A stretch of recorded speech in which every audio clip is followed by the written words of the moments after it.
Good.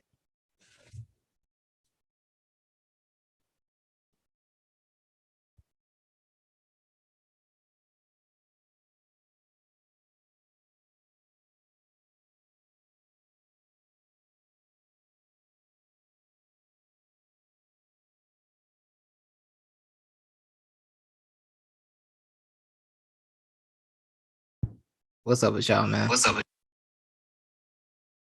sure the audio was good. Jersey, Anastasia in the building. What's goody, bro?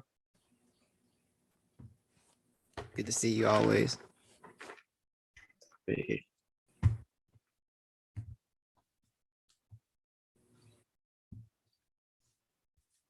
I'm good, bro. I'm good. Blessing Chesnall. What's up, bro? What's up? Nice to see everybody. Let me tweet the link out. Y'all share the broadcast for your boy, if you will.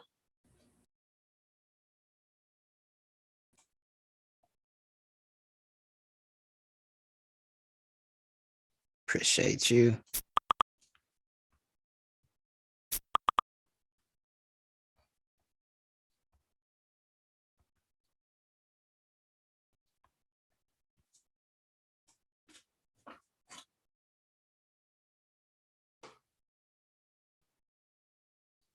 CJ, what's goody? Finally, that's right.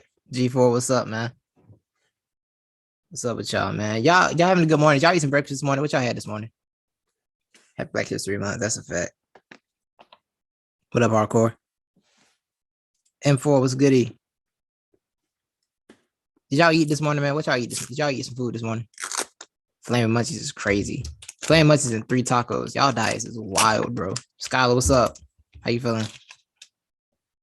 Y'all know it is Toxic Tuesday, man. Anybody want to pull up? Y'all know the drill. Pull up on me. Hit me up on Twitter in the DMs. Let me know if you want to pull up. So you can come on up here, talk your ish. We had an eventful weekend. You know what I'm saying? Had a real eventful weekend. 3 tacos and a ginger ale hardcore. That's crazy. Relax. We had an eventful weekend, man. Had a real eventful weekend. So you know what it is. You got a lot to talk about. Got some announcements. Had some cool one-rounders. Had some deaths. And you know, fun event.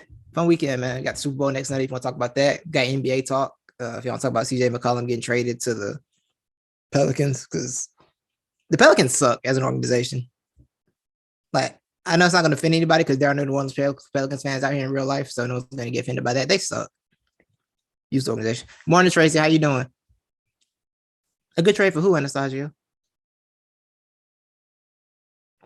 Because they just took on $30 million for what? Like 20 minutes ago, CJC. Shams hit that. Sham God hit that. Yeah. Yo, preach out. I really feel like they're trying to make Lillard quit, bro. Like, he won't ask for a trade on his own, so they're trying to make him quit. Like, that's really what I feel like, bro. It's like, yo, will you just leave? It's like when you're in a relationship and somebody don't want to break up with the other person, so they just become trash, more and more trash as time goes on. So the person breaks up with them. So they ain't going about that. That's really what it feels like with the Blazers, bro. Like, they just become more and more trash, hoping Dame breaks up with them. I don't know what they got going on in that organization, dog. They're horrendous, terrible waste of time. And this trade makes no sense to the Pelicans either, because why are you adding $30 million of CJ McCollum and trading Josh Hart? What are you doing? CJ, he does need to stop, bro. He loyal to somebody who don't love him, bro. They don't love you like that, dog. They don't love you like that. And now he's injured. You know what I'm saying? He might not play the rest of the season anyway. Yeah, I think so too, hardcore. I don't think he's coming back this year at all. Johnson can't save nothing. Johnson can't save himself at this point. Oh, and so you feel me? You feel me, Anastasia? Yo, y'all know what's craziest? The Pelicans giving up a draft pick to get CJ McCollum. What are they doing? That's a useless organization, bro. Just fold that franchise in, bro. I believe that franchise should be folded and just removed from basketball as a whole. It's just they're a waste of space, a waste of time. I'm just get them out of here. It's not bad, but it ain't doing nothing either. For real, CJ. It's not doing much of anything, man. It's really not. We being honest. We are taking pull-ups today, man. So if you want to pull up, you know what I'm saying, DM your boy, hit your boy up on Twitter. Put my ad in here. So y'all know.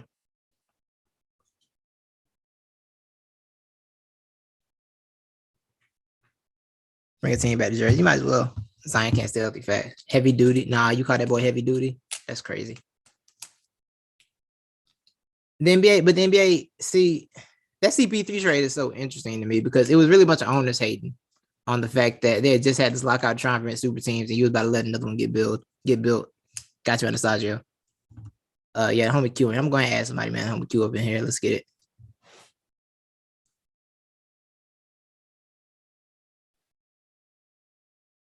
My boy. What's up, you hear me? I hear you, bro. How you feeling? What's good, gang? We were just talking about the CJ McCollum trade and how the Pelicans are used organization.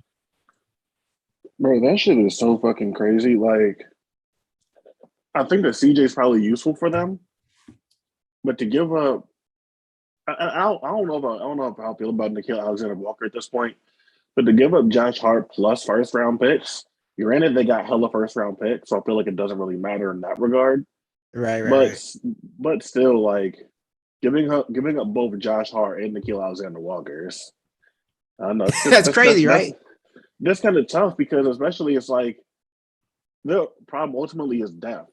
So if they have five solid rotation players, if they have Herb Jones, a healthy Zion, Ingram, McCollum, and Jonas Valanciunas, that's not a bad starting five. But then that bench gets really fucking dire after that. So I would have tried my best to keep Nickeil Alexander-Walker, I think. If Josh Hart had to go, then that's fine. But I would have tried to keep Nickeil. Yeah, they're apparently giving a draft compensation, like I said, which is, I don't know, taking that $30 million of CJ is crazy to me. Like, especially if you're not close to nothing. I'm saying, especially like, I think after this season, he has another year left on his deal. Yeah. So you're doing all that, and like, CJ seems like a pretty stand-up guy, but I don't think he wants to extend to stay in New Orleans. So, yeah, I don't know, man. This team is still like, you don't have Zion. So what are you really going to rush for? Because you don't have Zion, but at the same time, I guess you want to let Zion's people know that we're trying. It's weird. Yeah, I ain't gonna lie. Being at the helm, being hosted by a dude who's played like 82 games total in 3 years is insane. Yeah, like, bro played 82 games total, and he got the whole organization shook. Like, bro, can you even play? But it's crazy because like in the games that he's played, he's been like literally unprecedentedly good. Like, right. I feel like people forget if you go back and I'm a fucking basketball freak. I go back and I watch like games from however many years ago. Like I'm that kind of basketball watcher. If you go back and just watch a Zion game from last season when he was active, right? That shit is different. But he's as different as it gets. That's a fact. No, it's a whole fact though. It's a whole fact though. But yeah, I had to cover that. Like people said, it's like it can go either way. You can look at it and you can think he's going to be the next Greg Oden, or you can look at it and say Joel Embiid played less games in his first 3 years, and then now we see where Joel Embiid is. Like, it just depends if you're like a half glass empty or half glass full kind of person. Right. Tata, what up?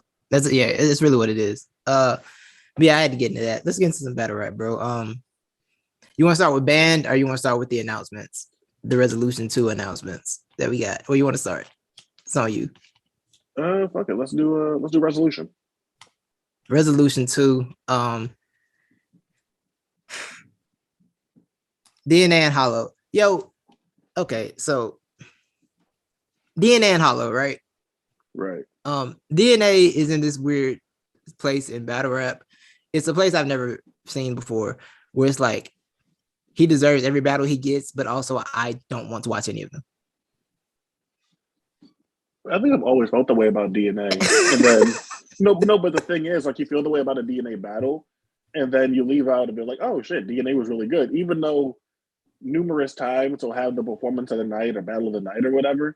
It's still this weird kind of malaise you feel with DNA battles. So this particularly, Hollow hasn't been a reason to be enthused in the last 2 years.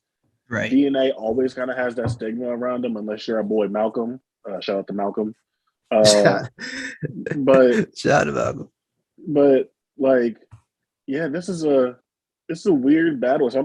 I'm presuming it's gonna be on a stage.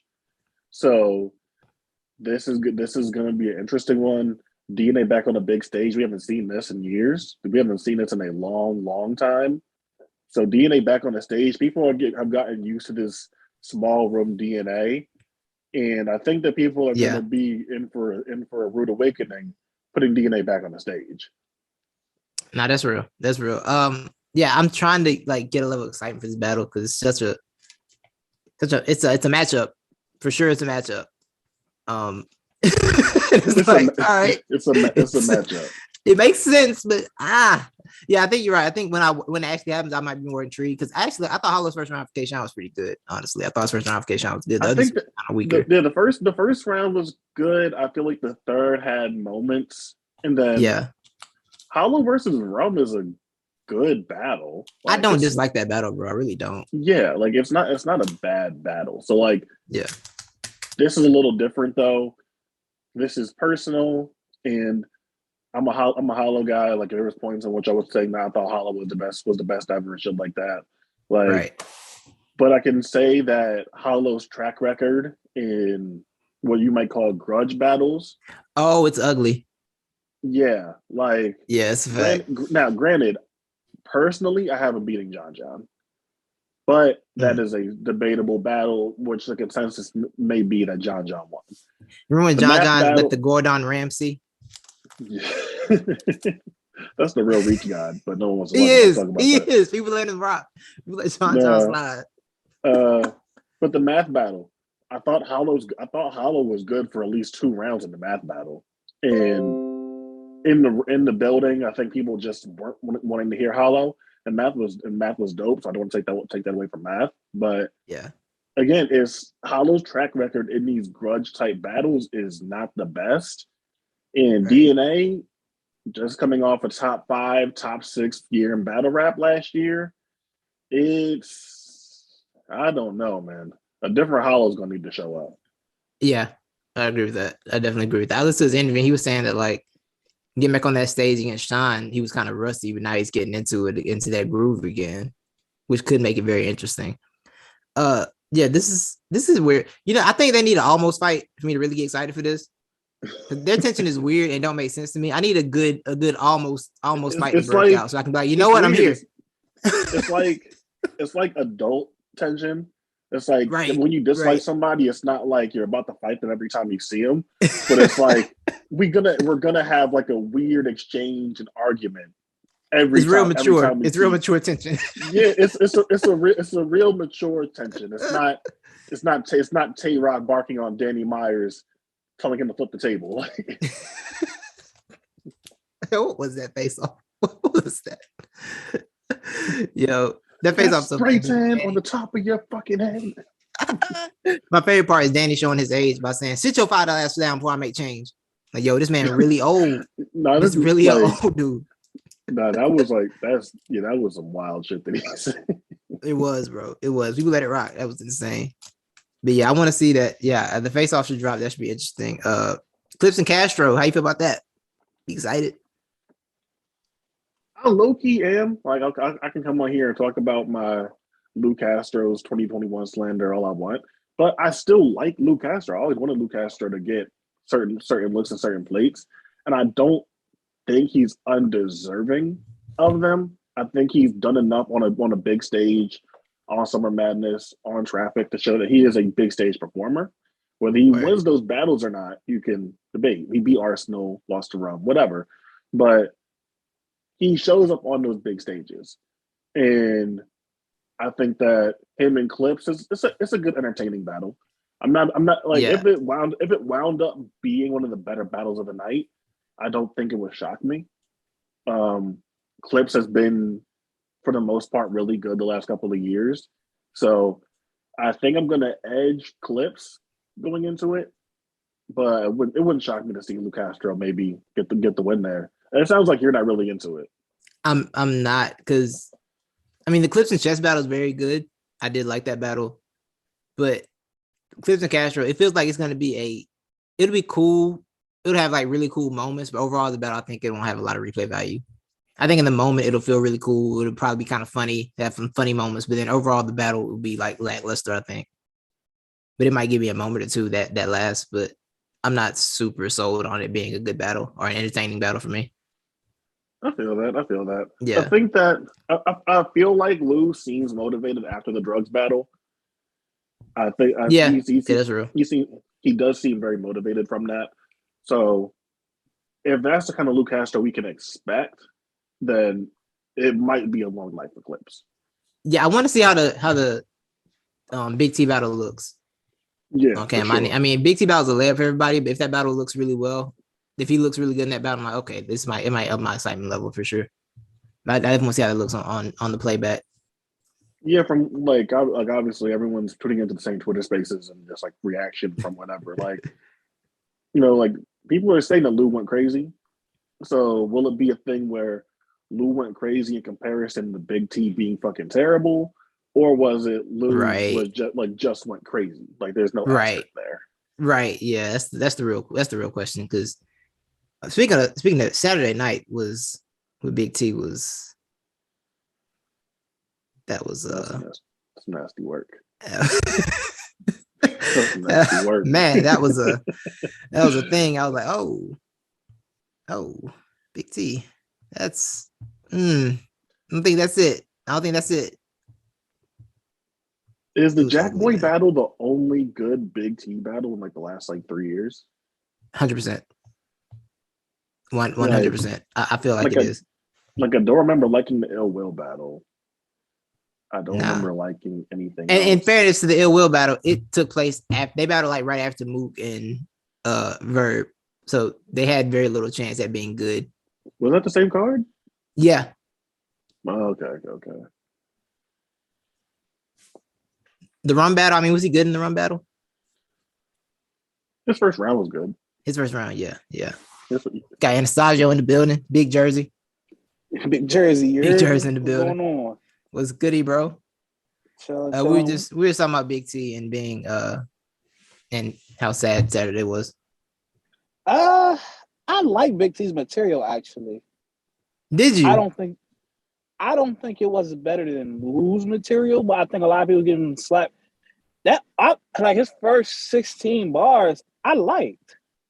Like the way he was flipping the shit. I like that. Like I like the Big T's material on what was that? Who he battled? Ace, I think. Saturday, he battled Ace. Like I like his material. His material, it fell off towards the end, but his first couple of bars, I'm like, oh, that's fire. I'm fucking with that. But Ace shit was fire, and Ace was on one. Ace was on one. I ain't gonna lie, Ace. Ace was on one Saturday, bro. You know me and you like the fucking Ace. I mean law firm representatives over here. That's a fact. Look, niggas might want to leave that alone in 2022. That's all I'm gonna say. No, Ace fire, yeah. But I don't know about like leaving that nigga alone now. I'm saying like I'm saying he's a dangerous op. Like if his preparation is right, I'm not saying in like a twerk way because I think that mostly with Ace, it's his rhyme patterns that fuck him up. Right. Yeah. Like it's a lot of the same stuff with B-Dot. Yeah, like I think that he's a tough op. He's a tough op for anybody. Yeah, if Ace puts together a clean 3 rounds on you, it's a problem for you. Yeah, true. And it's not like the rounds are unclean because he's not. Like I said, it's not it's not like bad prep. He's literally stumbling over his words trying to get those pockets right. It's a very precise style, and I think it's what it's one thing we give that Sick can get credit for. Sick is in a lot of pockets and rarely ever has any stumbling issues. Granted, he kind of never mind. I won't do that. I was gonna say something, but I ain't gonna downplay the man today. What you gonna say? What are you gonna say about my jersey? I'm keeping myself. All right. I'm keeping myself. I'm gonna let him rock. But yeah, I think. Who did you have in that though? Which one, the Sick and JC? Yeah. I had Sick. My man. But JC was fire. That was actually a very good JC. JC used some rapping ability for once, and I was like, "Oh wow, he raps! Look at him." Yeah. JC decided not to do his best public speaker performance. Yeah, he didn't want to do slam poetry. He actually decided to rap. I was like, "Oh, look at him!" Yeah, JC started punching.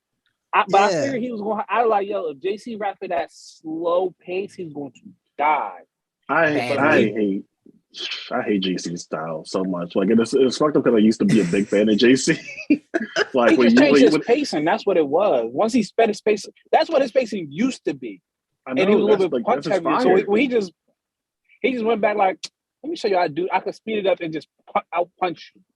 I'm like, oh, that's that old JC line. Yeah.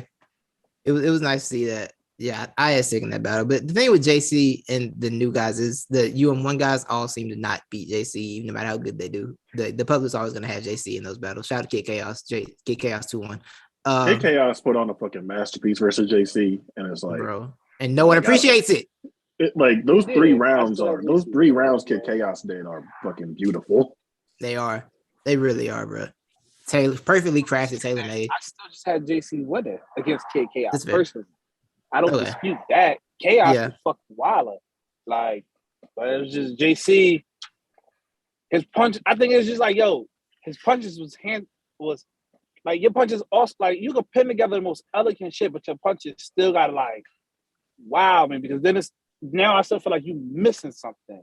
And that's what it be. Right.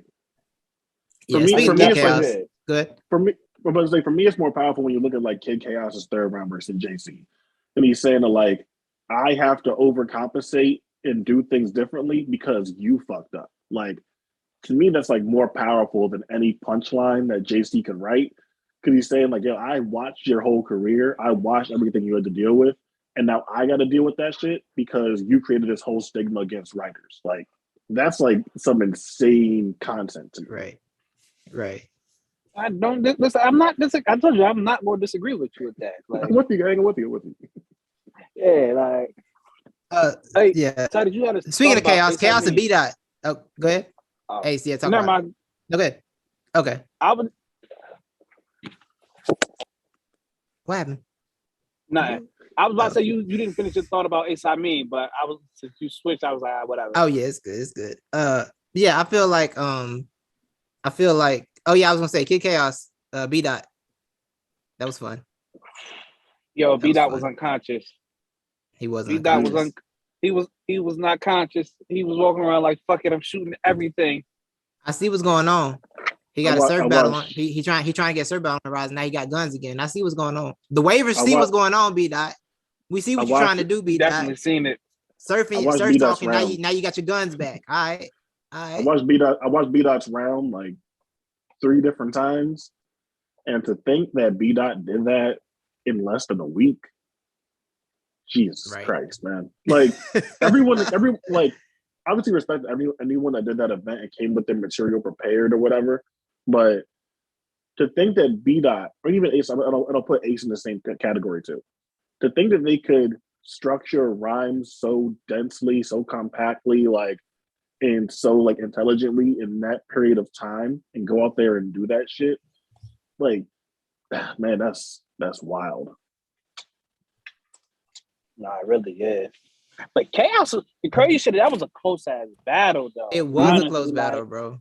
It was a close battle. Like, if it was a 3-round battle, Chaos it would have looked better for Chaos because Chaos like. He has this thing in these caffeine rooms where he has to fight back in order to, has to like have like that ability to like rebuttal or not rebuttal in a freestyle sense, but like turn up his energy in order to gain the room back after someone just went crazy. And I feel like people were just so like, damn, B-Dot just snapped on him that it took a second for people to start responding to Kid Chaos's material. Yeah, that's the political way we're gonna say it. That's how we're gonna politically say it. All right. Yeah, definitely was in the West. Yeah, I'm gonna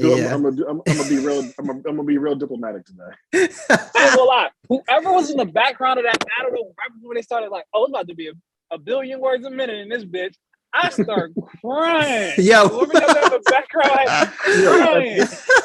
At this point, I just attribute everything to royalty. Like At this point, It's all royalty fault. Yeah. Yeah, at this point, it doesn't even matter if royalty did it. I'm just gonna assume it was him.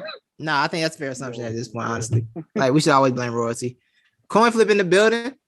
What's up, man? Look, Coin flip. Hey, My man Flip. dropped that fire Let's Think Battle Rap video last Thursday. I Yeah. appreciate that. I appreciate Y'all that. caught that. Yes, sir. Now I understand why. Like, it took me a second to catch Chess bar because I'm like, I know he rapping that shit, but I'm like, he puts his punches first. That's what that shit is. I've been looking like, I counted it, but why ain't I like? No, Now it's really subtle stuff. Like it's it's stuff that it's you hear it when you hear it in the in the punchlines, but like you don't really make the connection when you first when you first hear it. It's just little stuff like that. I've been noticing. I wanted to put in the videos. Yeah, video was fire. Yeah, you getting love in the comments, man. I said video was amazing. Salute, man. I appreciate that. Yeah, how you What's the feeling, bro? next You good? subject? I'm just talking band, resolution, Midnight Madness, everything. It's kind of a free day. I ain't gonna lie. Taurus, how you feel about the? Oh, hold on. Let me introduce Malcolm. We got the homie Malcolm in the building, champion panelist. Appreciate you. My boy. Yo, good. Yes, sir. Squad. We talking band, man. We talking Midnight Madness. We talking resolutions. Let me get everybody's thoughts on DNA. I got Q's thoughts. I need everybody's thoughts on DNA Hollow. DNA 2-1 clear. Okay. Taurus. They're battling. I don't know. Yeah, the funniest thing about Taurus is that Taurus is making all these fire videos about battle rap while also being out the loop at the same time. I'm so out of the loop with everything. This man be in the cave or something. I don't know. He do, bro. He do. No, man. Like if I want to watch battle rap, I'll straight up watch Iron Solomon versus Rem Nitty like 5 times in a row. It's just like a good man. But in regards to DNA and Hollow, it's just like for as much shit as I like to talk about DNA, it's like in reality he's just really hard to beat. It's really hard to beat DNA. And he has a lot of flaws, but like I really don't see Hollow getting past that in his current form. The thing about Hollow is Hollow can always like earlier last year against K-Shine with her Hollow trash. He can't win a round. He's proven to me after Houston with K-Shine that, and with Rum Nitty, that he at least gonna win 1 round. So now he's got to fight for trying to win a 2nd round with me, which I don't see happening again. At least not against DNA. He's not gonna win the 1st round. That's for sure. So I'm like the biggest DNA fan here. That's a fact. But I will say that definitely a fact. Say it. Say 3-0. Say it. I'm not gonna say 3-0. Here's why I'm not gonna say 3-0. Hollow has shown that he can win ugly battles. So imagine when a good Hollow shows up. And my thing is like when DNA goes against like these people in like these quote unquote grudge matches, they show up. I thought Mickey Fax was actually good against him, but it's just that DNA ascended. I agree. King Lowe's had his best performance ever in battle rap against him, in my opinion. Mm-hmm. So it's just I don't see a Hollow showing up. You know what I'm saying, like half-assing, you know what I'm saying. And he said he's starting to figure it out. And I kind of saw spurts of Hollow figuring it out against Shine. Like people said that his performance was trash. I think they're talking holistically, but I did see spurts in his first round. There were moments. He's he's cooking a little bit. Even against his second verse Nitty, I thought was actually pretty good. You know what I'm saying? So like he has shown spurts being really, really good. And against DNA, where it's like a Queens versus Queens type deal, there's a grudge there, and like Hollow's getting this whole narrative of him being very, very subpar in grudge matches. I think this is going to be a really, really dope battle. But I still have DNA 2-1 just because I feel like this means a lot more to DNA than it does Hollow. Like it does. Like it just does. You can tell. Like it like Hollow could care less if I wouldn't say care less, but he does want to get like his respect back from the crowd. But DNA is on this tour of like really, really trying to like solidify himself as like one of the Mount Rushmore people, right? Like him versus Verb was a huge deal for him. Him versus King Los was a huge deal for him. And this is another battle where it matters to him. So I got DNA 2-1. I want to pose this to you guys. So we don't know yet, but based off the announcements that we've gotten and the name of the card, it's called Resolution 2. And we got Lou Castro versus Clips, and we got DNA versus Hollow. It seems like it'll be a bigger room. It's like I think that's safe to assume. Yeah. So I would guess so. So if that's the case, does that change either of your picks? Because I feel like being on a stage, we've seen Hollow get busy on a stage, but then we've also seen DNA in these small rooms the last couple of years. We didn't see DNA on Summer Madness. We didn't see DNA doing all that stuff. This is DNA's first time on a stage in a couple of years. We've seen him master a small room now. We're about to get big stage DNA again. I think that raises the concern level for Hollow. I mean, at the same time, though, I feel like when he battled, I mean, so the ultra volume or whatever, right? He still battled in front of a crowd, so maybe that was him working out the kinks in terms of battling on a pseudo stage or whatever. But I don't know. I still feel like, you know, it wouldn't change my pick per se, just because I still feel like, you know, DNA is a little bit more conditioned, right? Like him, Ace, and a couple other battlers who battle all the time use the word conditioning in terms of like knowing what works, knowing what doesn't work, ways of which of pandering to the crowd while still maintaining like good material. So I don't think that would necessarily change my pick. I do think it changed the dynamic of which the battle will go. I would actually prefer it to be in a smaller room because I feel like with it being a grudge match, I don't know that many grudge matches that played out extremely well on a big stage per se.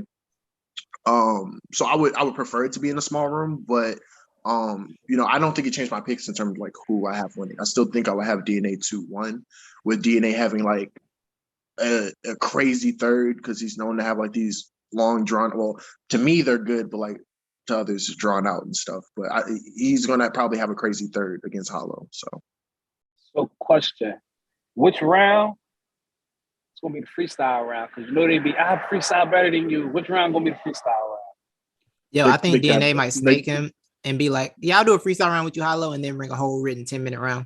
Yeah, they capping. They not doing that. Not at all.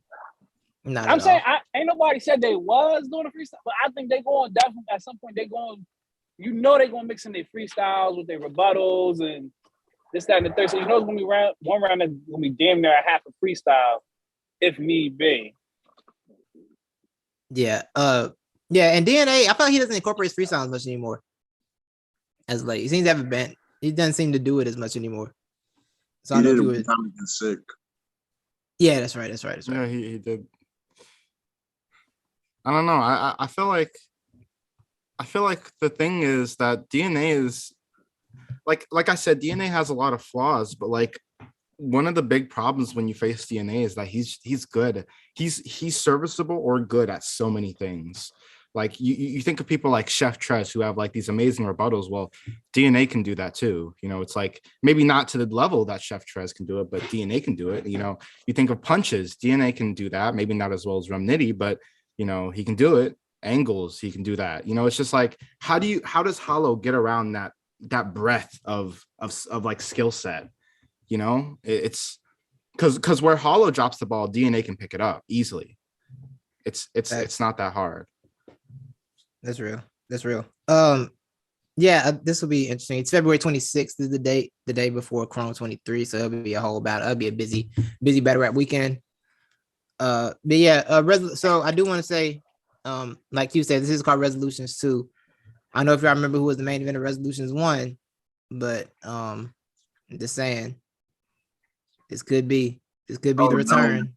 No. I'm about to say, oh no. I was just thinking about the return. No. Yeah.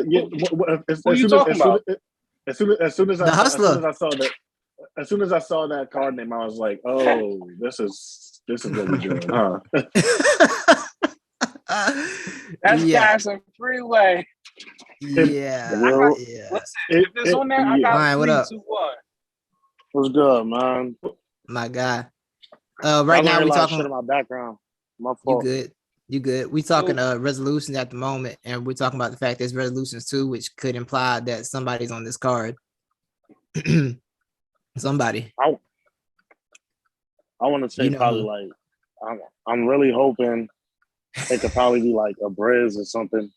Your hopes are too high. Hopes too high. No. You got to think about the resolutions You one. got a little bit too much dip on your chip there, buddy. I know, bro. I know, man. Yeah. Bro, I ain't gonna you lie, see dog. If Cassidy on this card, I might not go, bro, because I'm not doing this Cassidy thing again. I've had to see Cassidy in person twice, and I'm not doing it for a third Dog. time. You know I Cassidy love- and I Freeway love- on this bro. card.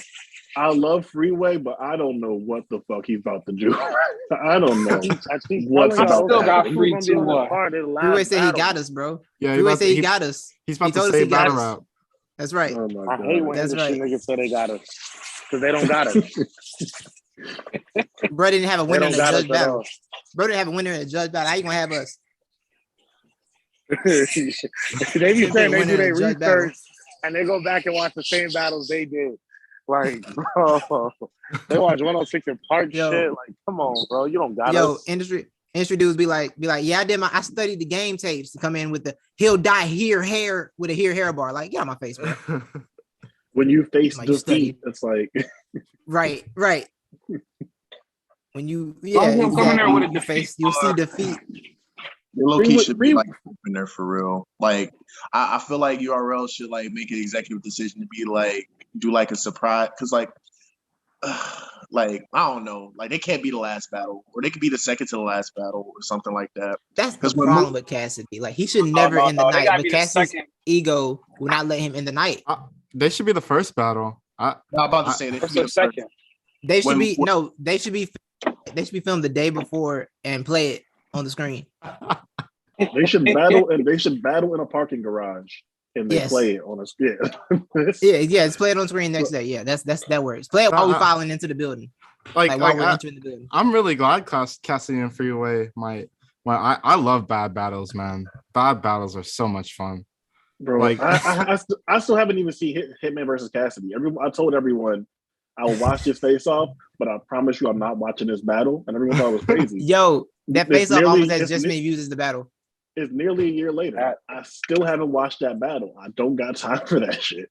You never seen watched how that my face off hands last fly? I watched that face off last Saturday at work. Just to enjoy myself again. That's a classic face off.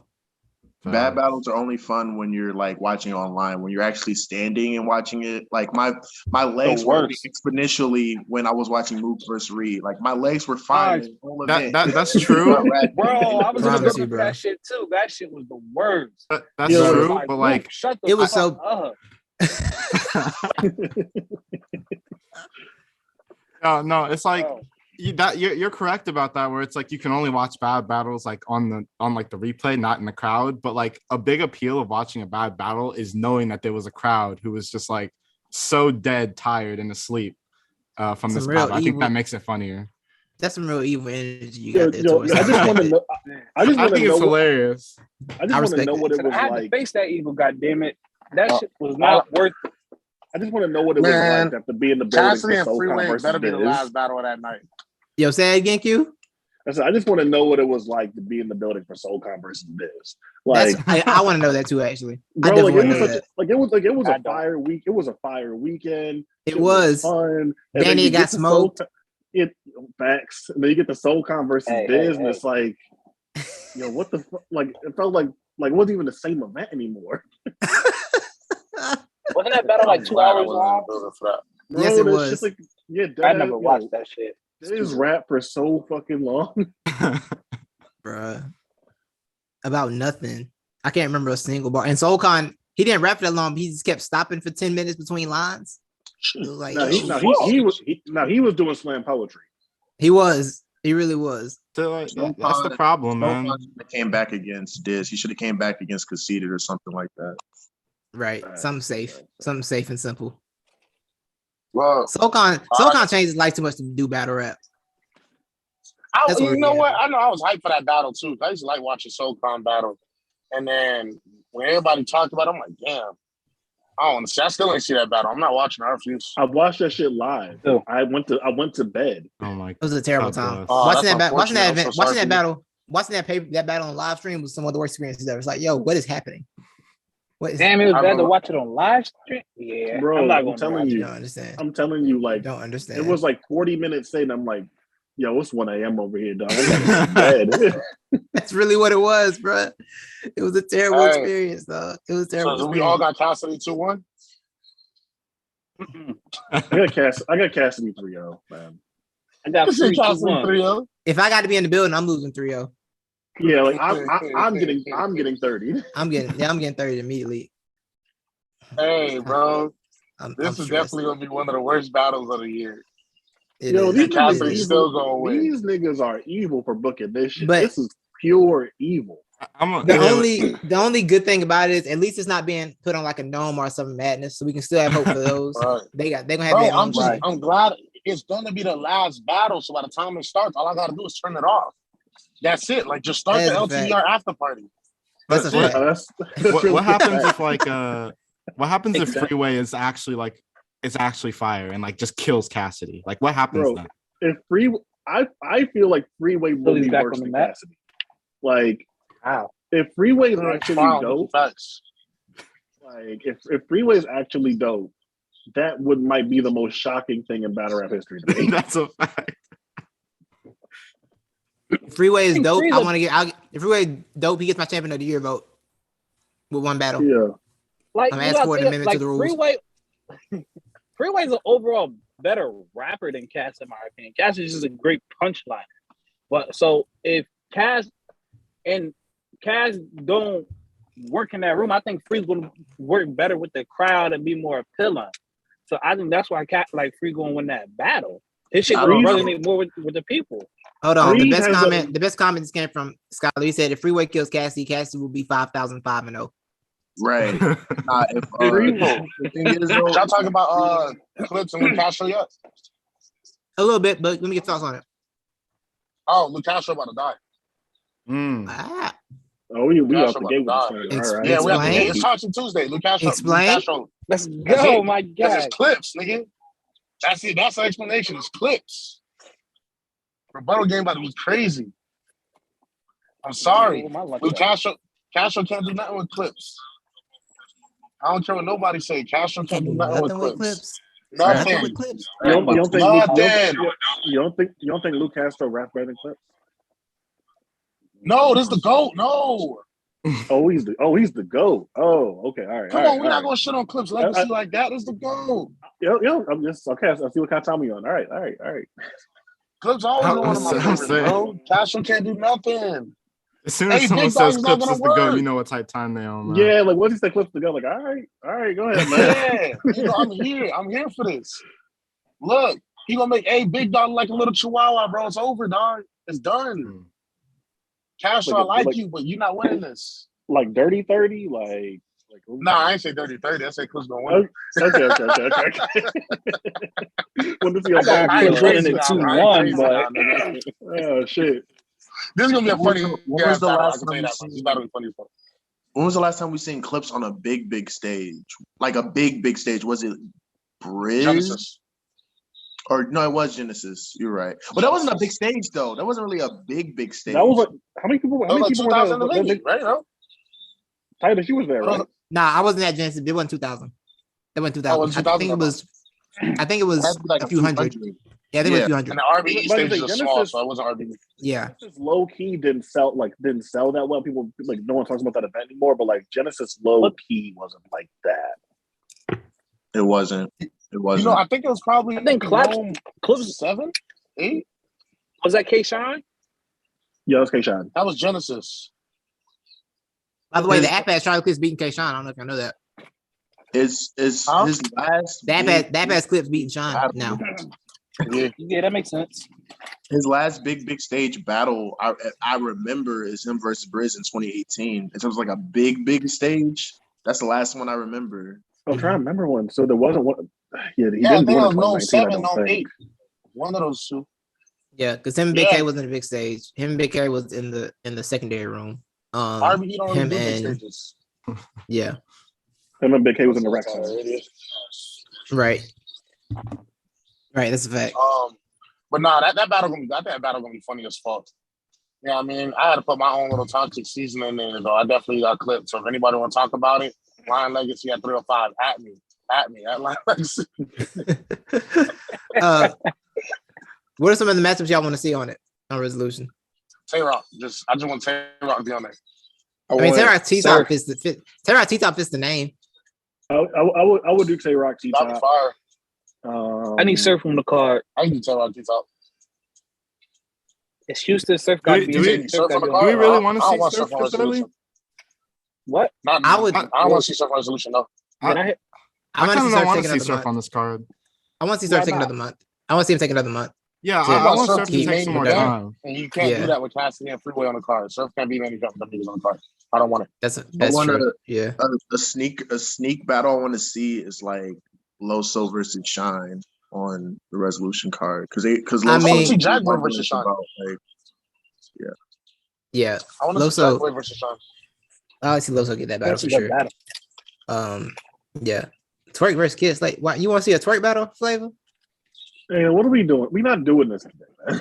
Not at all. Yeah, Not leave at my all. boy alone.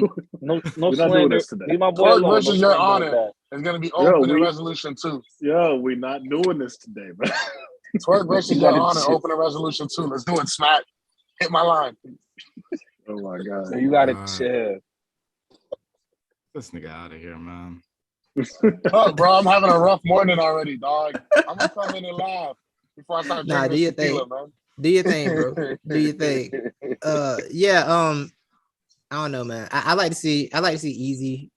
You know, I'll watch another Easy battle for sure. I think Loso Sean's a good matchup. Loso Sean was booked before and then got unbooked, so I think Loso should get that plate. You remember when people were saying like Shine will never lose to Easy because it's Shine. Like Shine versus Loso is the type of matchup where I'm like, Shine will never lose to Loso. Like it's Shine. I mean, he probably wouldn't. But Yeah. I haven't seen Sean win a battle in like 3 years, 2 years. So Loso- I don't. Yeah. Loso 2-1. Yo, what Yeah, happened to Jerry West? I think he voluntarily fell back from battle. Yeah, I was gonna Yeah. say. He hasn't been around since the tournament. No, he hasn't been around since known. That's right. He's like that one Yeah. packet of paprika to be in your cabinet you forget about way in the back. Like Jerry West reminded me of that. Lou Castro took Jerry West's spot, so that's Yeah, why they. facts. No, what's fucked That's up a is battle. Jerry- No funny stuff. That's a battle that actually should have been booked. It should have Long been. time ago. Here's what's messed up about that. Jerry West with like people can say whatever they did with his battles. Jerry West did better in his spots than I feel like Lou Castro did, but that's a different That's a fact. conversation. That's a fact. I don't disagree with that. Because I was up on both of them. I was definitely killing Jerry West during his losing streak. Oh he yeah, was, he was sharp a little this- bit. Titus was slandering Jerry West, like Definitely was. any praise. I'm like, oh, Jerry West versus Chet's one of the battles of the year. Man, he lost though. I'm like, It really wasn't a battle of the year either. It really wasn't a battle of the year either. But that I didn't was, say it was the battle of the year. It was like It was like It wasn't up there either. top six. I always thought just kind of cleared him. Honestly, I didn't understand the hype. I watched him. I'm like, why are y'all excited about Jerry West? I'm sorry, what happened? It's chess. I think my favorite part about it is Chess explaining to the crowd the difference between him and Jerry West. He's like, y'all see the difference? Like, I'm saying sentences. Like, no, like he was really explaining, like, yo, like I'm like really writing sentences and like. When are you supposed to go This is so initiation funny, in bro. Houston too? initiation is in Houston. That's happening, yeah. Yeah, initiation is Yeah, in when Houston. that card like- comes, I want to see that card. That's like I think it's supposed to be this month. It's like a 2-day event, so it's gonna be like hella battles and shit. They got to put the UM4 dudes on there, bro. Because I'm starting to forget all of them. I'm there. They forgot them too. From what I've heard, because people be dry snitching in the spaces. Like from what I hear, there most of them are there. Yeah, that's a fact. Actually, that kind of makes me mad. Like I just imagine someone at URL TV is like, you know what the fans want? Another twerk battle. Let's not get Kid Slade on there or something. Hey, chill out, Coin. Chill out. All right, man. We ain't gonna do this Jersey slander. Remember, once upon a time, you was a fan. Chill out. Just I take a deep breath. was a fan once upon a time. You know what we gonna do? We gonna act Oh twerk. my God. We gonna tell on that nigga. We gonna find his mom. We gonna tell. We gonna write it. Man, make him write his bar, something. But that nigga needs a real life punishment. Like, nigga, sit in your room and write until you remember everything. That's what he needs. Like, nigga, I'm your big brother. Sit your dumb ass down. I thought that's what Anwar was It's for. hard. It's tough love. Listen, Anwar ain't his actual father or his brother. You need his actual mother to tell him to sit his ass down and write your raps. No more off the top, because that shit ain't working for you, bruh. Like, at this point, it's like, you can't do that shit anymore. My man Twerk did the rock battle and then stayed. Was he fucking in LA or was he in Miami? Nigga stayed He there was in for LA. a whole. LA for the whole month. Nigga stayed there for a whole month. That was his victory lap. He Dog. game after that. That was his victory lap. Like, You know what? At Dog least he is gave us a crazy. fire face off with Surf, and we got that meme. Twerk, just take a break, man. You're killing me, man. Yo, why do y'all want him to take a break? Like he's like It's not about taking a break. It's really not. What Twerk needs to do is realize that at a certain point, potential just becomes wasted talent. He just at this point, it's just wasted talent. Yeah. Until you're ready to realize that. I'm much work neutral at this point. I said it when LTBR did the radio roulette after Ben. I feel like shout out to the dude JT that pulled up to radio roulette game and sermon on Twerk. My man's let it all out. Had a 5-minute sermon. He got a 30 on Twerk, bro. He did, bro. Lost twice in one night. He did. Nah, JT. But like, I'm lost 4 rounds in one night. I'm a Twerk neutral. Like Right. I'm pretty much indifferent. It's like if Twerk shows up and it's a good battle, then like that's a plus. Oh, cool, Twerk was good. And if he chokes, then it's like whatever. Like I'm at a point where I don't get too invested when it comes to Twerk's performances. I feel that. But I think that's what most people are too. But I feel like what gets it fucked up is that when we come out of these events, people always are talking about Twerk more than the people that did good on these cards. And I feel like that's not going to fix anything. So if you like are sick of Twerk choking, then if you keep talking about him and he's the fucking #1 trending battler after the event in which B Dot and Kid Chaos and Real Sick and JC and Rum Nitty, Ryder, Drugs, Ace, or whatever all went crazy, and we're talking about this guy, then like they're gonna keep booking him because we keep talking about him. Nah, I definitely feel that because I remember I was saying it like everybody's talking about Twerk, nobody's talking about real name Brendan. Like real name Brendan was like, real name Brendan. You know what? I'm gonna leave it alone today. Yeah. He was on like a 60, but it's just the fact that you know what? Stop giving Twerk that shine like how you saying it. Everybody's giving him that shine. That's like you can get a book. Stop giving him that shine for him to get a book.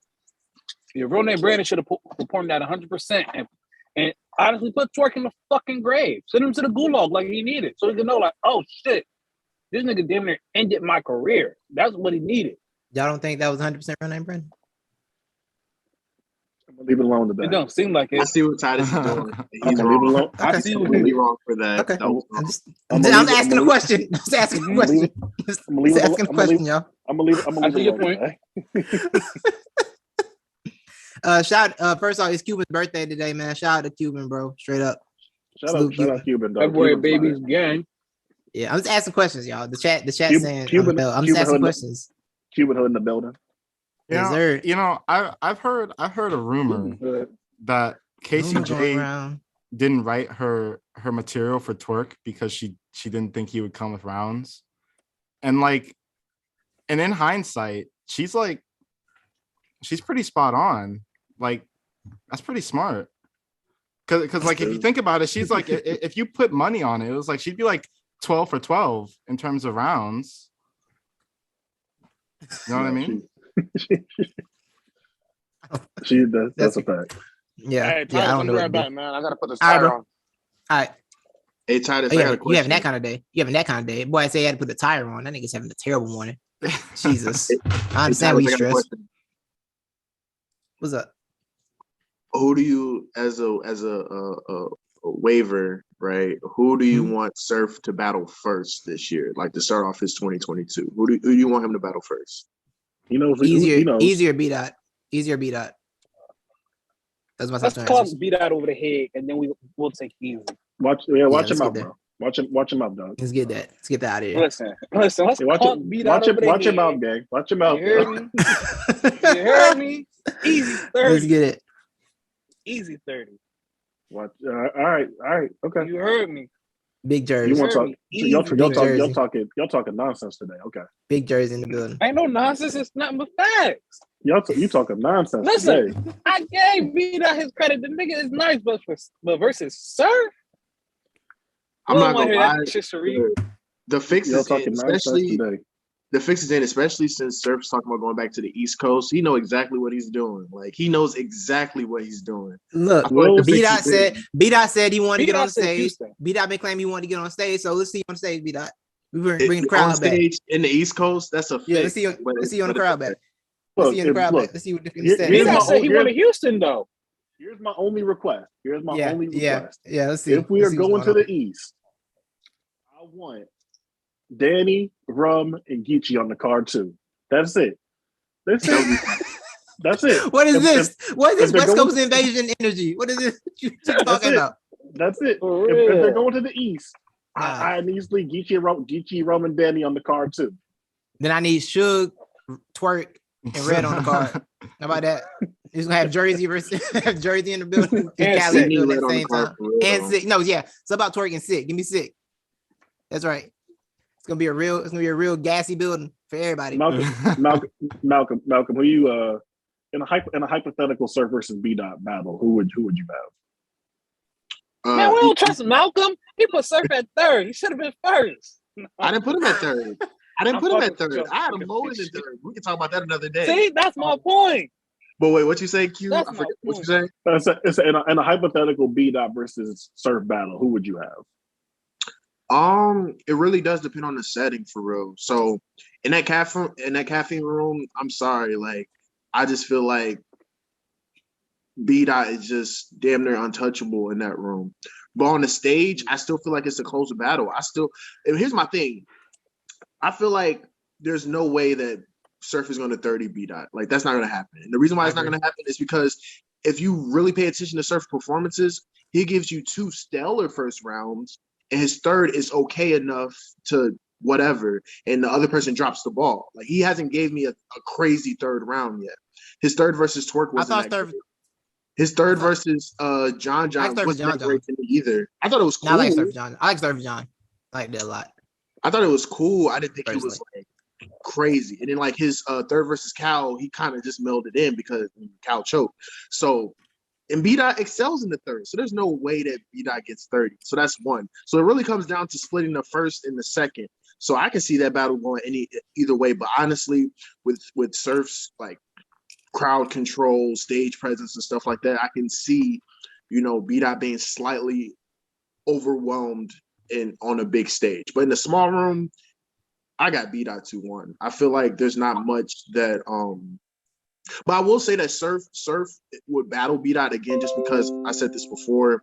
In Surf's eyes, B-Dot is the closest thing he'll get to a Lux rematch. So like in his eyes, he looks at B-Dot as like another like his redemption at like dropping the ball against Lux. So obviously the battle means something to Surf. But I still feel like for B-Dot, this is his opportunity to show that like he can rap with anybody. Like he can rap with anybody. The popular battle rappers, the backpacker battle rappers, like he can rap with anybody. So but in a small room, I got B-Dot. On a big stage, I got Surf, but it'll be a 2-1 as opposed to a 3-0. I feel like the biggest test for B-Dot was gonna be someone like Clips. And you can still argue that B-Dot won that battle. I feel like once you get past that kind of battle where Clips can diffuse you in so many different ways with his humor, with the freestyling, making you look a certain way. Once you can get past Clips and you can have a debatable with Clips, I'm not saying everything else is a walk in the park, but everything else should be easier from there on out because at that point, everyone does follow a typical format and skill set. But material-wise, Clips isn't as potent as Surf is right now, though. That's true. Now, I was gonna say, you think Clips is B-Dot's hardest battle? Absolutely. Biggest test? I don't think that. I think Surf is his biggest test by far. I would say. No, I wouldn't say that only in like because Clips, he could levitate your soul, like pause if necessary, especially in a room with more than 200 people. Like as it gets ready, it just get worse for you, especially when he start that freestyling. You see what? Like that Clips versus Geechee, in my opinion, Clips material in there was very potent. Like against B-Dot, he was just chilling. Like you can see he was just chilling. He's like, I'm about you because I'm going to give you your shot. Like I think it's much different. Like I think Surf and Clips have two different energies. With Clips, it's like he's going to diffuse your attack with humor.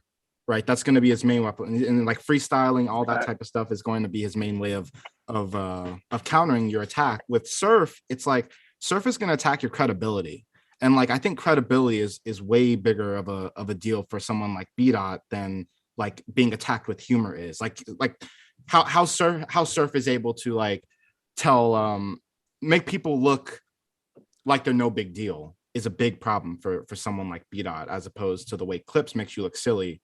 You know what I mean? But I feel like they both and I feel like each other out in terms of attacking someone's credibility. I feel like they both kind of cancel each other out, because it's like B-Dot at this point in time, in terms of angling, he can really like make you look at somebody differently, even off of like the smallest things. So I feel like they kind of cancel each other out in terms of like the credibility aspect. I think what really separates Surf and B-Dot is just the fact that Surf is his aura and his stage presence and just the way he's able to captivate an audience.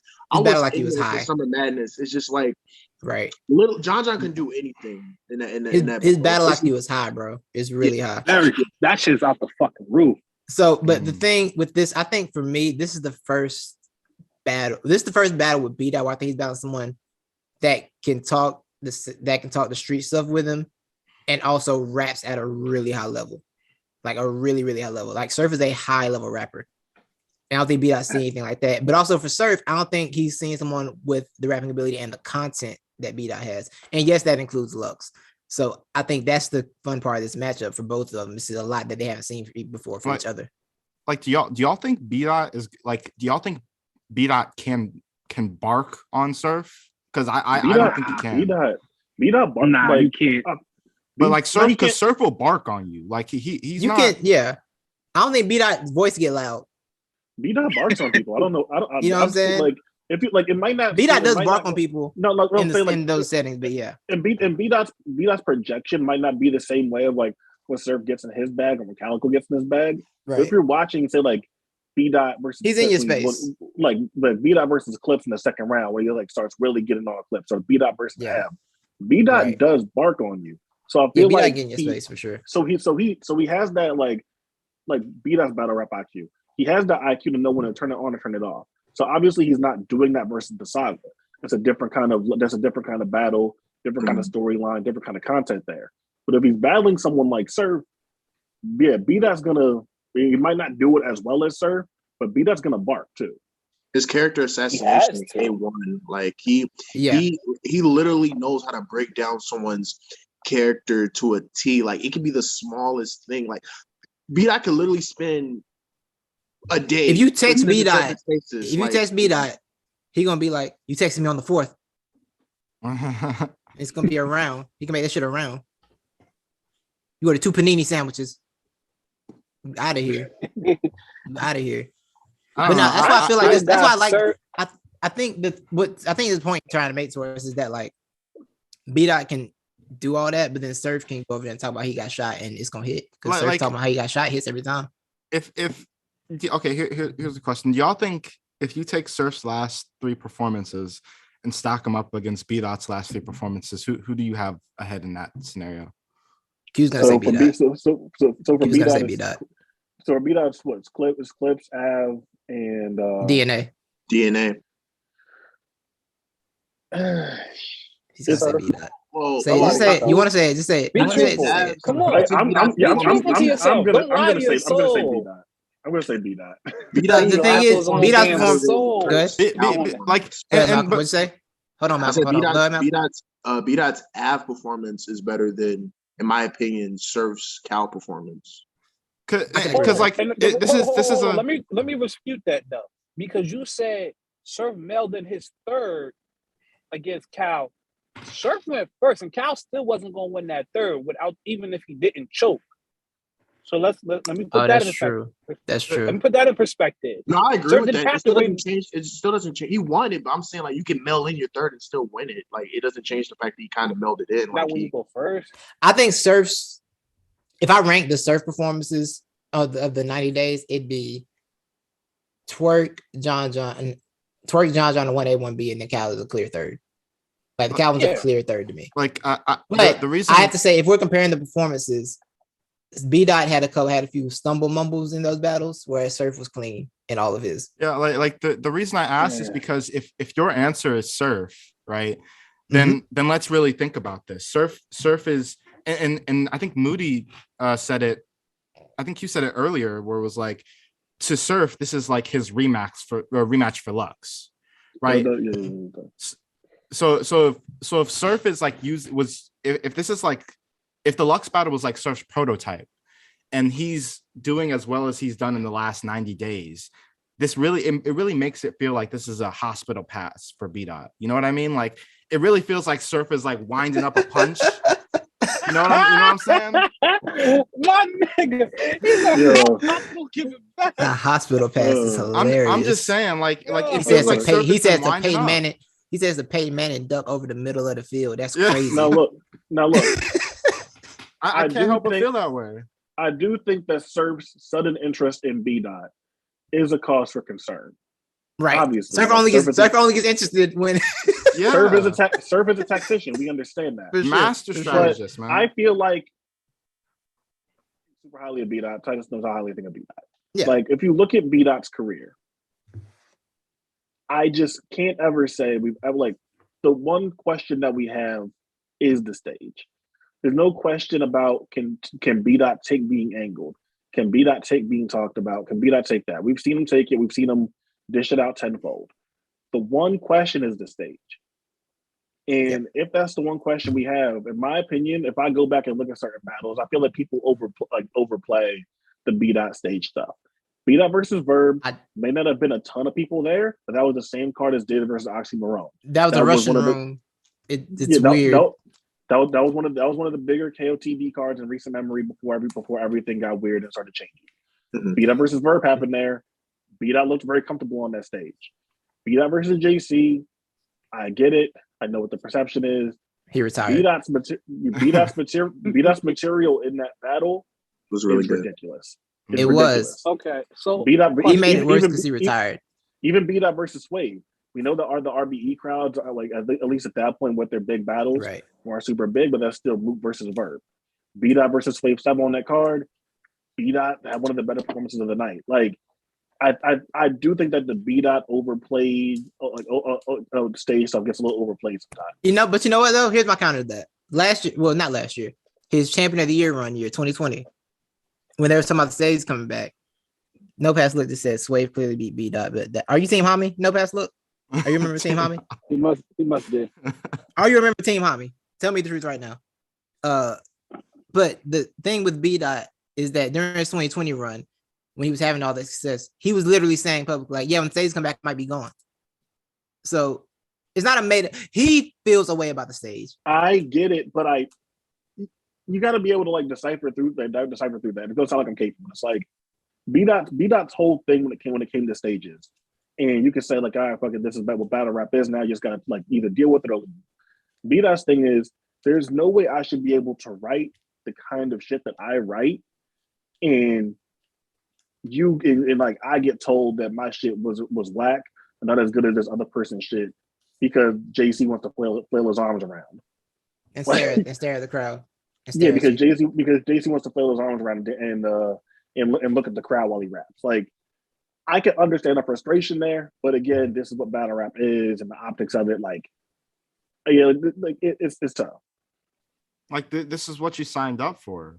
Yeah, right. It's part of the game at a certain point. Listen, but yeah, so I think the concern is valid just because of the fact that things I've heard him say before this year when he was like, "Oh man, I was one of the stupid to be there." Like, okay. Do you think we kind of put too much stock in like saying that battlers aren't good on big stages? Like, how much should that really matter? Because I know countless battlers who are very prominent battlers who aren't the best on big stages, but still had crazy careers. You know what I'm saying?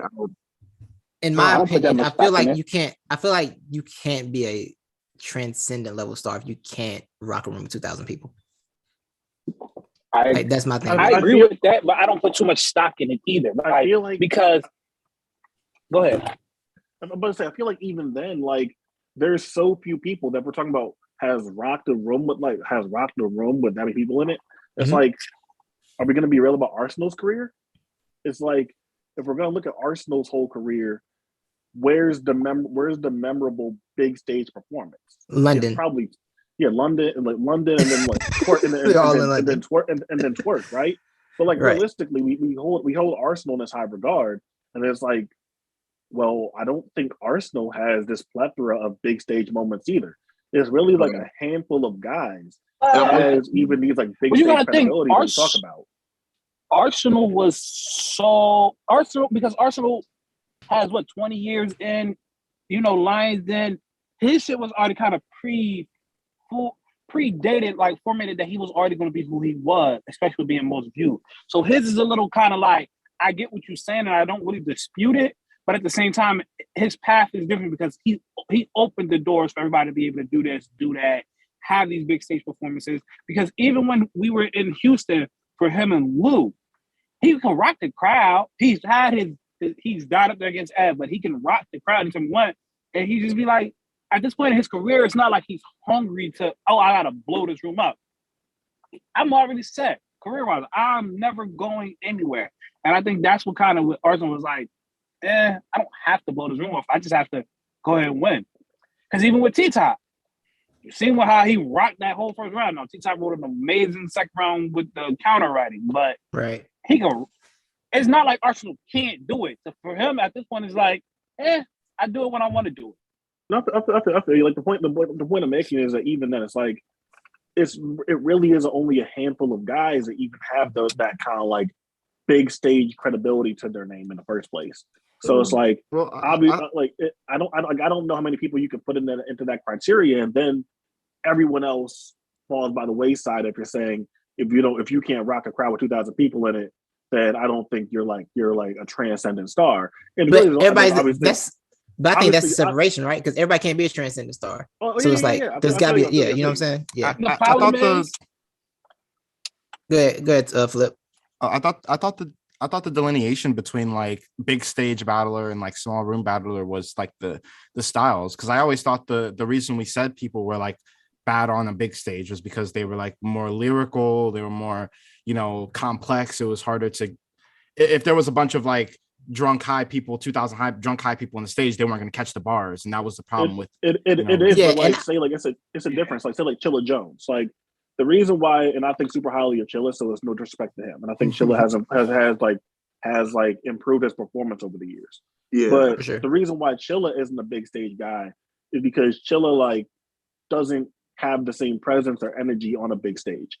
B-Dot, if you watch him at any point, B-Dot performs. He literally has to perform in order. He puts a lot of effort in his performances. Kid Chaos is the same thing.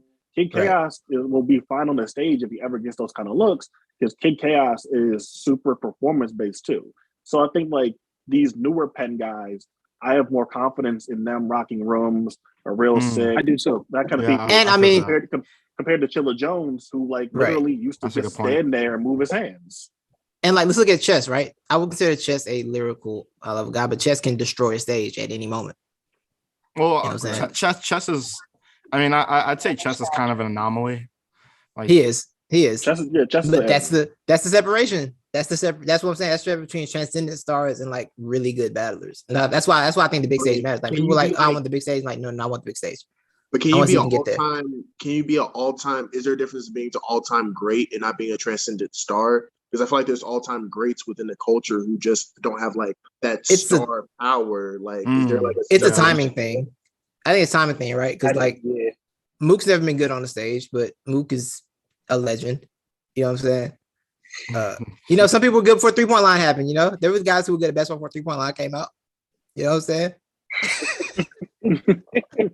We start shooting threes. So yeah, you can definitely be a legend without it. But I think now, for me, I like to see guys get on those type platforms and rock that. That's really what I like to see. And Renee Brandon has a better big stage performance than Mook has, by the way. Just want to let that be known. Yeah. And that's another thing though. It's not that big of a collective that's gotten a chance at the big stage. You got to remember, for a long time, they had the same set of people in rotation. That's true. Yeah, the PG numbers, the PG, the Summer Madness gnome numbers are ugly. The percentage of making it those stages is not high. The thing, it's literally like what, like only 10 people. Probably. Like Yeah. It's a very small list. It's that small of a circle. The only time newbies got a real chance to do it was the first rookies versus vets, and they were just throwing them to the wolves or whatever. With like the first class with Briz, Top, Chess, and them. Like that was the only like real time like the newer comers got a shot to like showcase what they can do on a big stage, and then after that. Well, obviously by proxy of like the pandemic, or whatever, we wasn't able to like do another like through those guys off.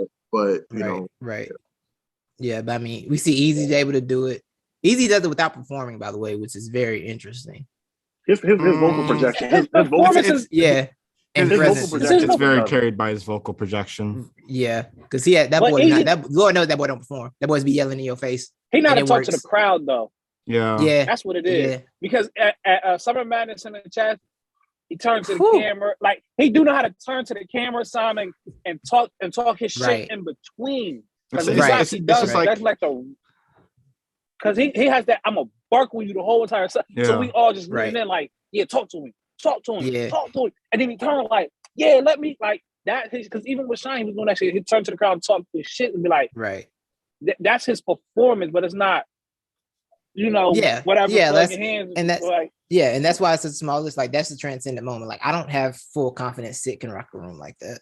So that's our respect. And like Titus has a good point. Like he gets up on his op and walks around him. Like that's something. Yeah, that's a walking around, walking in a circle, walking in a circle around your opponent is a performance move. Allegedly, now it's so much fun. I've always thought it was a great move. I love it.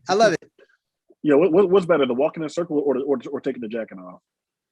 Nah, jacket off always wins. Jacket only work for certain people. For such a homophobic culture, people get real excited about the removal of a clothing item. That's a fact.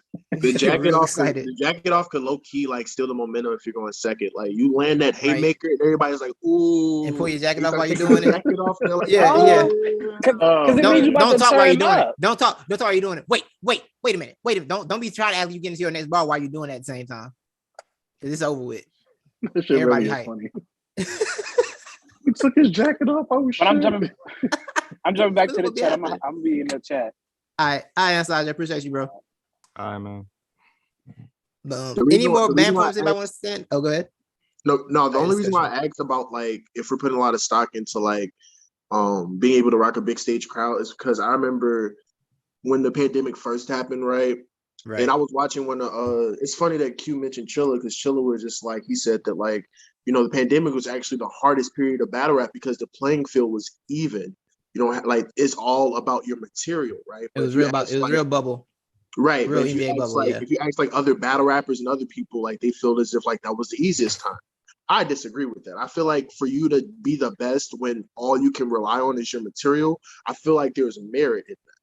But now that the big stages are coming back, I feel like, what I'm saying, like people are itching more for big stage performances, and they're kind of put into the wayside, like the people that like were putting on great material and great performances in that bubble area. They're treating that bubble area as if like, and this is why I don't like the basketball comparisons because obviously in the bubble in basketball, right, there's an asterisk next to like you doing good.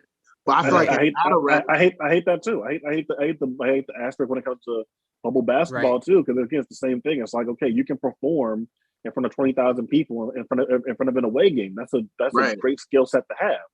But right now we're talking about hooping and who's gonna go up there and hoop. And like I hate it, but it's also responsible for the Tyler Hero hype train. So I appreciate it because Tyler Hero hype train was out of control during the bubble. It was unnecessary. But it's just hard to like, what I'm saying, because now the thing is that like the people that were excelling right in that particular time period or whatever, and I don't even think it's because they can't do it. I just think it's because they're not granted the opportunities, as you mentioned. Like they're like people when it comes to big stages, it's not just who can perform on a big stage, but it's also who is going to sell out the card. And no offense to Chilla, Chilla is not a fan favorite to the point where he can sell out a card. And in fairness, also, but to counter that, I think if Chilla would have done well when they put 17 people in the room against Rock, then they might have let him get on the stage. See, we're not going to do that. First of all, one point. Chilla won the first round. Anyway, thank you. What first round?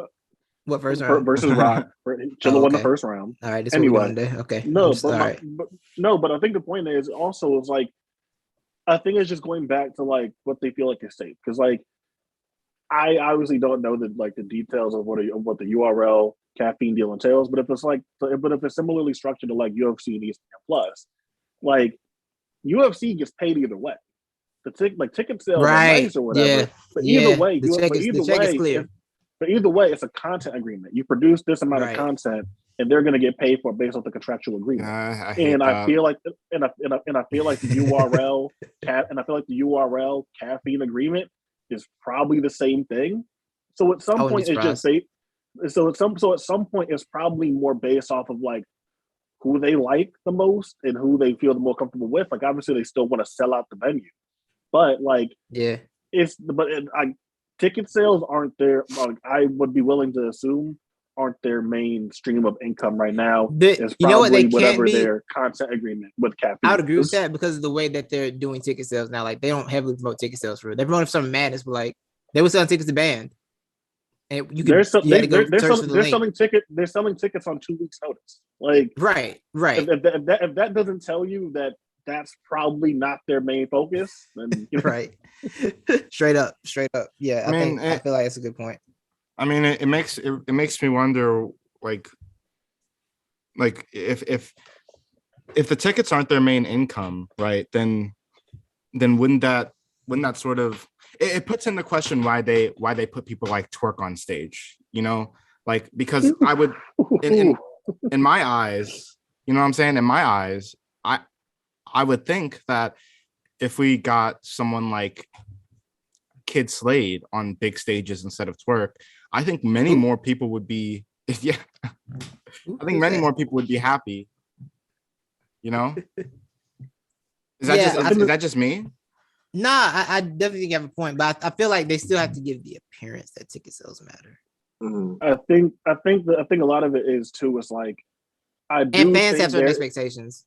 I do think there is incentive-based stuff. So it's like Twerk might not matter a ton towards tickets. Like Twerk sells tickets. Like it's like I'm not gonna sit there and take away from him. Twerk sells tickets, but it's like also we've seen it when a URL event is on, they'll be like on now New Jersey Twerk versus Tay Rock. Like they'll pull a banner down. This battle's about to happen, and you know probably more people are tuning in. They see like oh shit.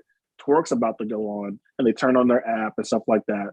So I think that people like that probably do matter to like the algorithm and incentives and how many people are watching the stream and you know what? Like that. Twerk also did headline the non-caffeine event too with Loso. Mm-hmm. Oh, that wasn't a headliner, but it was a big. It felt like a headliner.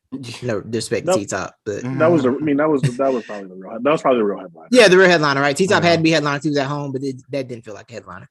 And I feel like Twerk and like people like Twerk, Rock, Surf, like they also help in terms of like because you know how much they try to push. Yeah, you know how much they try to push. Like we're the first trending on Twitter and all this other stuff. Right. So I feel like it helps in that regard too, in terms of like the global recognition, right? Yeah, that's a fact. Like that's a don't fact. Kind of put them. Like, you know what I'm saying? Put the events over in terms of global recognition. That's a fact. So that way, if they're not garnering money from the tickets or whatever, they're still gaining traction from like the social media attention, like celebrities and stuff. I do want to say on the subject, the big stage. If we want to see Danny on the big stage in 2022, I know some yikers. Oh my god! Let me find out y'all boy Bubble Baby. Let me find out your boy COVID Baby. Let me find out. He said Bubble Baby. Let me find out Danny a COVID Baby. Ace just beat Danny on a stage, but yes, he did.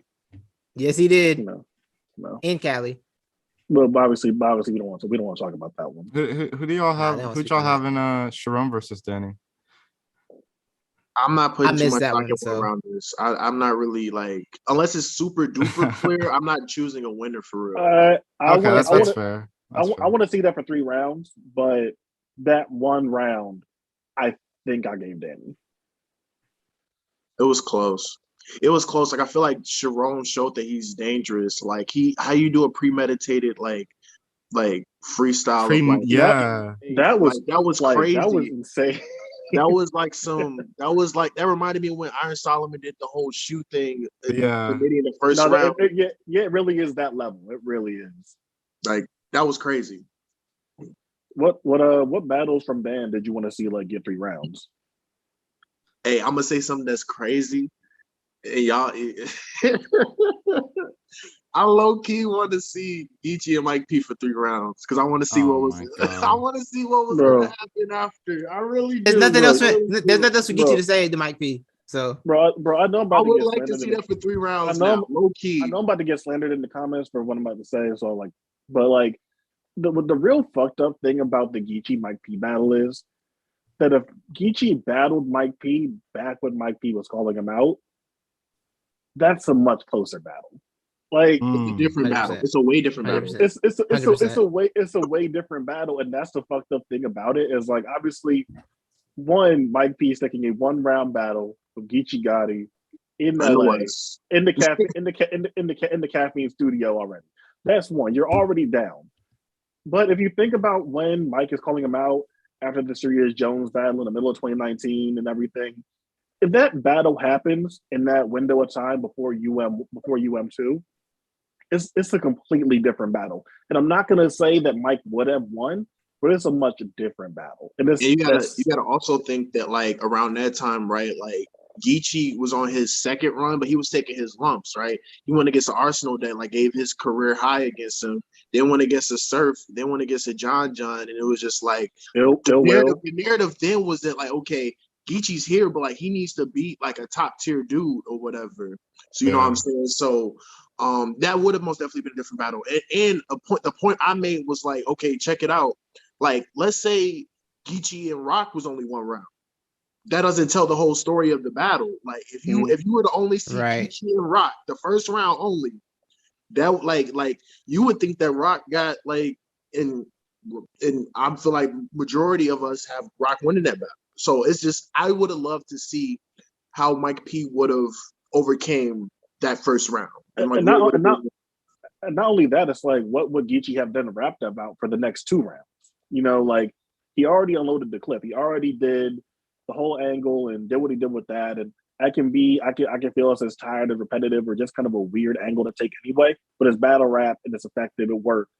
So what would Geechee have done for the next 2 rounds? So like part of me as the Mike P fan, I'm sick about the battle. And I don't even want to think about what it would have looked like for 3 rounds. But I do agree with you that like I am like kind of curious what would have both of them done in that situation. Yeah, no, I would like to see that for 3 rounds. I would like to see low-key want to see Holmesy and Loso for 3 rounds too, because Holmesy lined Loso up. I forgot. You know what? I forgot that Holmesy. Remember, I forget what event it was. It was the same Survivor event. Series. Not Survivor. It was fucking. It was Survivor Series. Survivor Series. It was the second one. It was the red one. Yeah. They did a face off because Holmesy was facing Big Cannon. Ended up losing to Big Cannon, but that's another story. He got smoked badly. But like they did a face off, and he was like, "This not even supposed to be Big Cannon's spot. This is supposed to be me versus you or whatever." And Loso was like, "You're not ready. You're not ready." And when I seen the lights turn on and I seen them two, I was like, "Oh, they're gonna have a conversation." Like it was how many? That was like 4 or 5 years ago. So it was like 2018. It was like 3 years ago. Loso. As soon as I saw Holmesy and Loso, I was like, "Oh no, oh no." I can report there were people trying to tell Loso not to do that. It was not advised. It was not an advised decision. Holmesy was obviously on a different type of time for real. Bro, Holmesy, you don't battle you do not battle someone hungry to beat. You not battle someone that's hungry to beat you in a 1 rounder. Battle somebody who's out here trying to get a quick check too. Don't battle somebody who wants the battle. I mean, I'm sure that Loso thought that, you know, Briz was only coming out to get a quick check, but you know, then I'm saying should learn his lesson. Loso shouldn't be taking no 1 rounders. He's not a 1 rounder battler. And you know what's crazy? Like when he battled another guy in Houston on the home card or whatever, it was Tubbs or whatever. And even then, like he won, but it was like the dude was kind of giving him fits a little bit. And that's like a up and comer guy. So like 1 rounders is not for Loso. They're not. Yeah, 40 beat him in the 1 rounder. Like I had a measure of 40, but it's okay. That's what I'm saying. 1 round is just. But no, it's not. It's not. Yeah, he is. Loza was good in the Holmesy battle too. That's the best thing about it. He Loza was good. I don't think he died. I just think No, Homie he carried didn't die. Homie was way like, too hungry. It was a different level of hunger and performance and desire to win. Who are That you, was you. That was God UM2 damn. Holmesy. Like that was the Holmesy when he was trying to get that check. That was a different type of Holmesy. I need that Jack Boy. I need that Jack Boy in chess. I don't know if Chess Absolutely. wants to battle Jack Boy for 3 rounds just because He doesn't. That's why I took it for one. That's why I took it for one. I know he doesn't, but like I've always wanted to see that battle though. I've always wanted to see that. JC and Sick could be 3. I don't think I could sit through 3 rounds of JC and Real Sick. Why not? Like nowadays, it's just like I don't know, man. Maybe it's just me, but it's like when you put 2 pen guys against each other, it just gets so exhausting to listen to. You know what I mean? Like, but especially if it's like 3 rounds. JC isn't the pen, but like we don't got to talk about that. I mean, it's debatable. I get where you're coming from. But I mean, he has pen moments. Yeah, he does. Like Chilla and Kid Chaos, I still watch that battle. I still enjoy that battle. Yeah. Like it has to be certain people's pen that like, you know what I'm saying, that pushes the envelope that you have to be kind of interested in. And the thing about pens, the hard thing about being a pen is that like you can have good bars, but like you almost have to be outer worldly to be entertaining. Like you have to say something that like nobody's. You got to keep the crowd's attention, right? Like you have to say something. He might like. At least Kid Chaos is like I used to be really down on Kid Chaos because he had that like, you know. I was too actually. Yeah, like because he always had that like I rap complicated flow, and like I really hated that. You know, I rap complicated. Well, it's fucking funny. That's hilarious. You know what I mean? But like nowadays, it's like I'm actually here for it because it's like at least it's not fucking boring. It's different, and I think I hope Kid Chaos doesn't. I said this about Twerk. I said that like, you know how like they do EFB court or whatever. I said if I ever was to do EFB court, I would take Twerk to court for dumbing down his material for more reaction. Like I literally would, because his material 2017, his material 2017, 2018 was impeccable. Not to say it's still not good. But the Twerk that was rapping in that time period, the references that he was using, the ways that he played with his words, and the way he was rapping back then was a lot more potent than he is now. Not to say he's not a better battle rapper now, because obviously there's more intangibles and stuff like that. But I say that to say I don't want Kid Chaos to change his style. I want people to catch up to him. Like a lot of battlers have to go through that, where like they weren't necessarily like, they didn't have the most popular style, but eventually people caught up to what they were doing. Yeah, I kind of see where you're coming from. Like, I don't know. I think there's something he's got to do though, because at a certain point, people are gonna start using that. I mean, you saw B-Dot do it. People are gonna start using his ad record against them. At a certain point. It's just a weird thing though, because like we saw Kid Chaos go from UM and he went and faced Danger Zone, faced Saga, and cleared them. So we know he's above that level of competition. So like, right. At this level of battle, like how many clear battles like regularly happen? Beating someone that's like in rotation URL guy. Someone getting like slammed, fucked up, cleared doesn't happen that often. And when you're facing like the Danny Myers, the Chesses, the Chilla Joneses of the world, I get it, and it's like I think it's a fair criticism at times. But when you're facing that level of competition, where are those clear wins supposed to come from? That just doesn't happen very often. But I do think it hurt that when I feel like he kind of like, it was a good battle, but I feel like he kind of like lost to Jada Nightwing kind of clear too. I thought Jada Nightwing kind of smoked him. I forgot about that. He has those mid-tier people that he goes against where he has a good performance, but he doesn't show the difference. Like the difference in like Danger and Saga was like he showed the difference against Danger, and then Saga just dropped the ball. But like in 2021, when he was going against like those mid-tier guys that he's on the same level of, he didn't show like the difference and like, okay, we're in the same class, but I'm here and you're here. You know what I'm saying? So that kind of hurt too. Yeah, the J one, I forgot about that. Yeah, shout out to Civil War, the event. They tried to say it was gonna be the event of the year that no one talks about anymore. Salute to the new era I guys. thought Trying to that get was that a off the pretty ground. decent event. It was just full of lies. Look, in the this is lead up. Titus. This is There's a lot of Titus. He lies. hates. This is Titus. He hates everything. Anything that gives any positive praise or buzz, Titus It was hates it. they were lying, bro. They were suffering from that. Look, that event happened. It wasn't streamed. It was a non-stream event. So it created some extreme cases of ECD, excessive cap disorder. Some excessive cap disorder happened. People were like, this is the event of the year. See, all these vets y'all love don't be doing nothing. And then no one talks about that event anymore.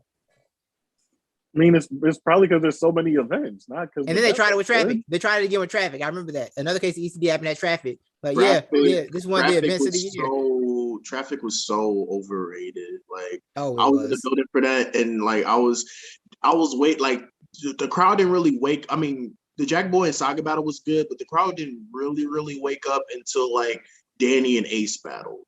Like that was when they really woke up. Like I was like watching it on cam, that room felt empty. It wasn't. It sounded empty. Like you can. It did, right? You can hear how the audio bounces off of like the venue and stuff like that. Like it sounded empty. It really did. It really did. I ain't gonna lie. I was watching like this room seems real, not full. Now that traffic, that was probably my least favorite like traffic card out of the 4 or 3. No, 4. The third was my favorite one with Geechee and Av and Top and JC. That was my favorite traffic card. That was a great traffic card. That was a great traffic card. Underrated. I honestly, I don't know, because like I feel like we remember like the good stuff, the highs from that, but Ill Will versus Suge wasn't good, and then like that was okay. It wasn't terrible. It wasn't terrible. I remember hating Ill Will versus Suge. But that was when Ill Will was Ill Will was close to being out of the URL door. He was like, okay, I made my second URL return. Now I'm about to go over here and battle Daylight, have a classic with Daylight, and just reconfigure my career or whatever. Yo, did Glue Easy beat Daniel? Was that card Glue Easy beat Daniel? Yeah, it is. Yeah. You got 10 kids at home. Who watched? Glue Easy got a lot of wins, man. Glue Easy got a lot of wins, bro. He beat Twerk. He beat Geechee. He did. And now I hate these type of conversations, man. Like I hate it when someone brings up a battler who like is in no way in the discussion for like one of the most boundary pushing battlers of our time, and then like, but they just have wins against our best battlers. Like he does though. He beat him in the PGs. He beat him coming up, bro. He beat them both coming up. He beat them both coming up. He did that and then proceeded to lose against like a 70% Suge. Like like that's kind of crazy. And then it didn't get bad till that JC battle. And then he got like, oh, okay. Glue Easy pisses me off because it's like Glue Easy pisses me off because I think about like how weird Ryder's career was. Where Ryder had it like was coming out the PGs, and for some reason Ryder just sat for the whole like 2018. Ryder sat for his whole momentum. He just sat down. And you look at like Glue Easy getting shot after shot. Glue Easy gets Tay Rock, Suge, JC, put on caffeine, all this stuff, and I'm like, why did y'all just like not book Ryder for a whole year? Like what? Like it was such a weird time. What happened with Glue Easy was that like he was willingly getting smoked. Like he literally willingly getting smoked. Willingly getting smoked is a wild sentence. He went against Av, right? And he says, okay, I'm gonna rap my heart out the first round. Second round, I'm gonna smack the blunt out of Tay Rock's hand. Cool. That's all I need to do. Then he goes against Jerry West, right? Goes against Jerry West. Right. I forgot the Jerry West battle. Oh my god. Jerry got dark. Jerry West lost the battle after that. Willingly got smoked against Jerry West. Then he goes against EK in the first round of the tournament. I don't know if you guys remember that. EK, bro, that was my favorite. EK went crazy on that, man. That was my favorite. When EK did what he did against Glue Easy, I'm like, oh, he going to the semi. He's right. Right. I was like, ain't nobody beating EK after what he just did to Glue Easy.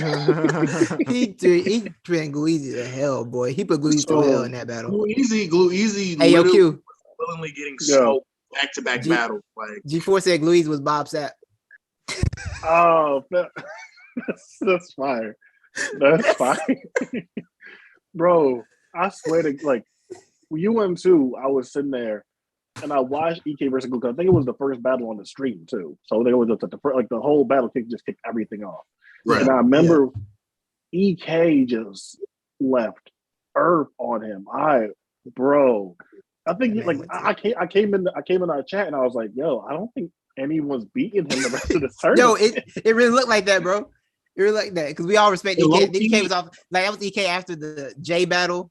You know what I'm saying? We was in there, and I was like, "Oh, nah, EK is a problem. This is a problem." And low key, he was supposed. He should have been. He beat Holmesy, man. He did. Let's just say it. He did.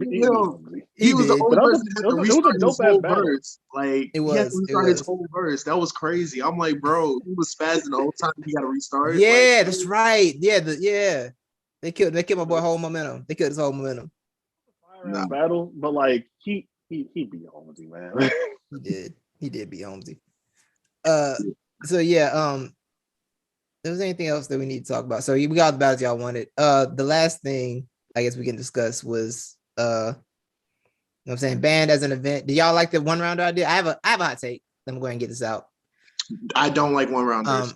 I don't think I'll ever like one rounders just because it doesn't tell the full story of what would happen in the full battle. Because it's just like literally somebody could like you can literally lose off of the coin flip, off of rebuttal, off of something happening. But like, that's arbitrary, right? Like that can happen in a regular battle. I mean, yes, but like in one round, it's such a small sample size. It's like beating somebody for 2 rounds as opposed to beating them for 1. It's like just a different type of like win. Like but I think one rounders can help some battles that might not need 3, but you get a good 1 round of it. And it's like, oh, this was fun. And I think they're good to get some guys some work who we haven't seen in a while, just reintroduce them to the people. I think they can have benefit there. And ultimately, I think one rounder on URL can do more for you than a super fight appearance. That's my hot take. Elaborate. Can you explain why? I'm about to say because, bro, the super fight cards, we watch them. We see 3 rounds of people. We see battles get thrown together with people who really didn't care to watch, and then the battle ends up being mediocre because they don't really want to battle each other. When you put them in a 1 rounder, but oh, cool, that was a cool 1 rounder. Let's go home. No one looks bad. 3 rounds of a battle. Like if Chill Jones, Serious Jones is 1. If Chill Jones, Serious Jones is 1 round, I'm not mad at it. I'm not mad at it as a 1 rounder. I mean, like if it's okay. If Anderson Burris and Swave Sevens is a 1 rounder, that's cool. It's all right. I'm not mad. But like if your whole reason for liking 1 rounders is that they filter out the people you don't like to watch, then why just not have them on cards at all?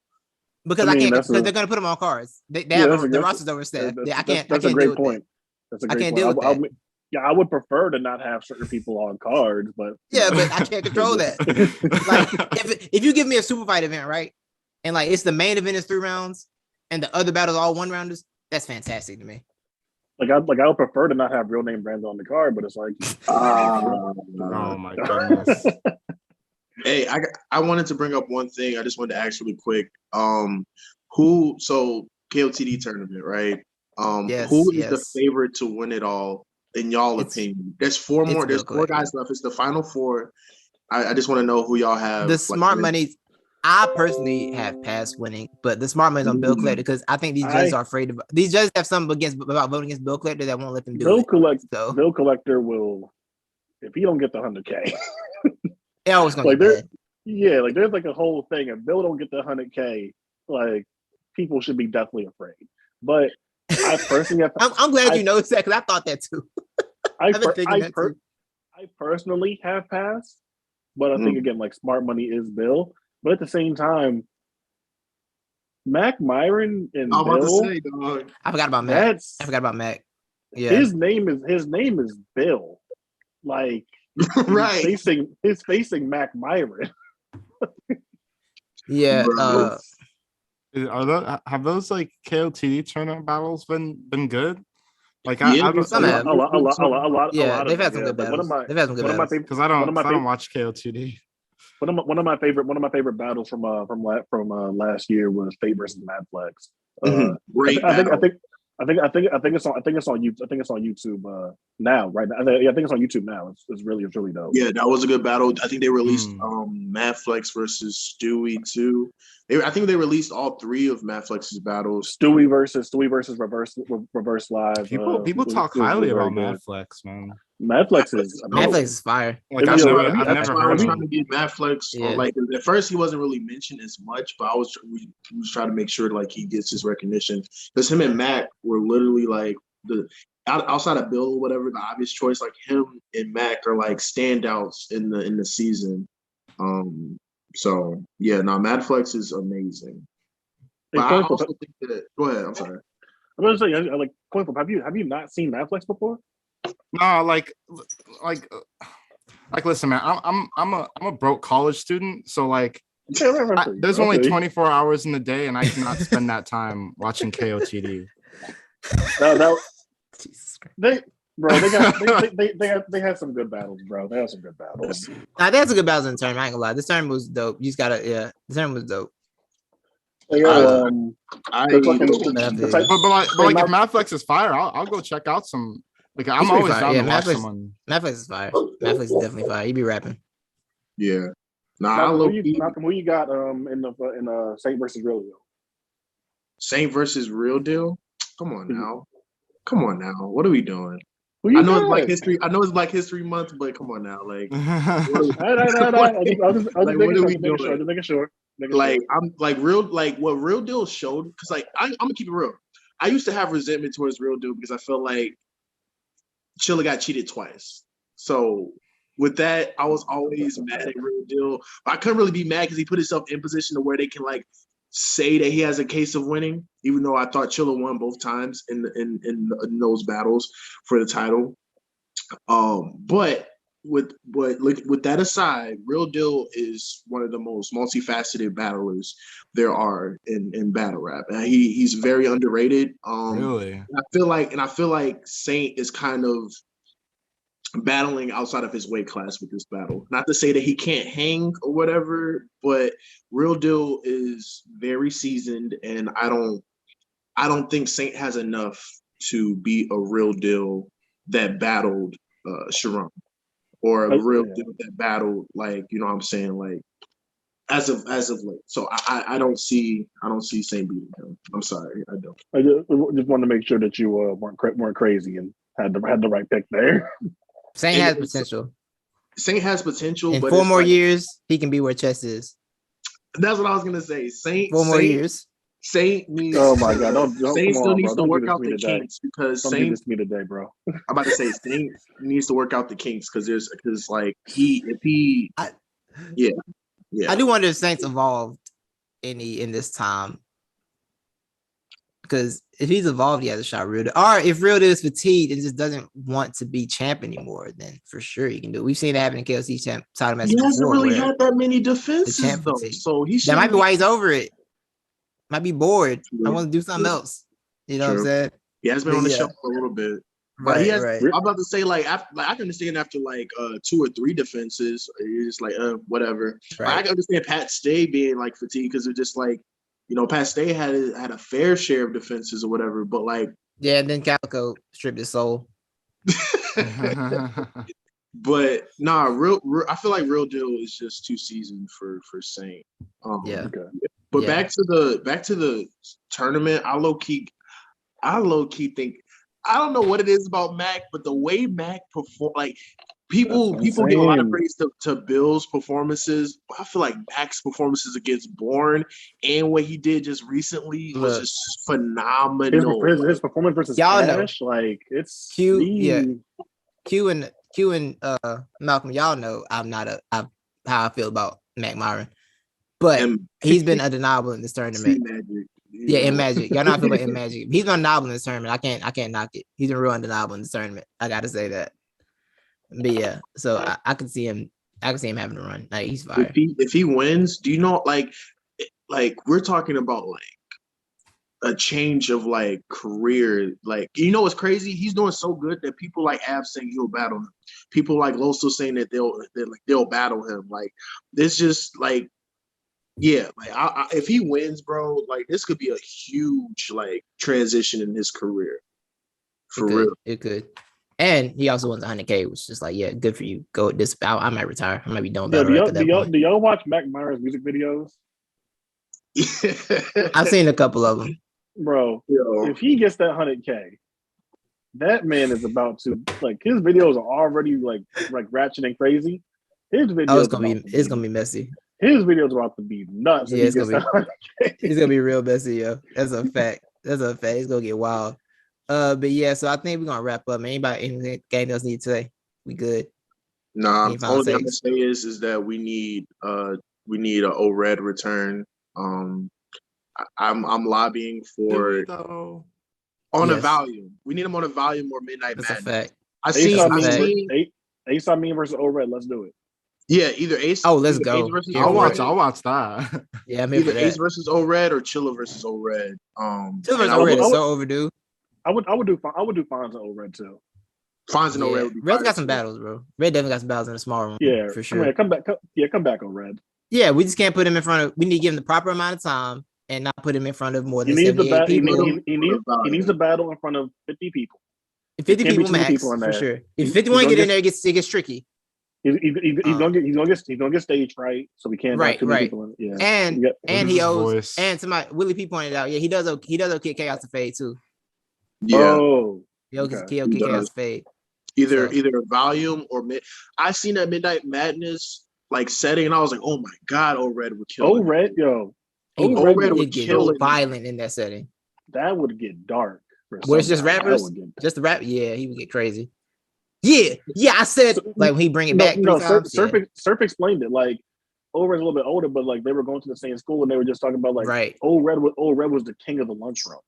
Yeah, Surf gives O-Red so much credit. Right. Surf gives O-Red the highest level of respect. Like anytime you hear Surf talk about O-Red, he gives him the highest level of respect. I remember like there was something about if you want to read about it, could you beat O-Red in high school? I can't beat O-Red now. Like Surf is highly respectful to O-Red for sure. Wild. Yeah, Surf.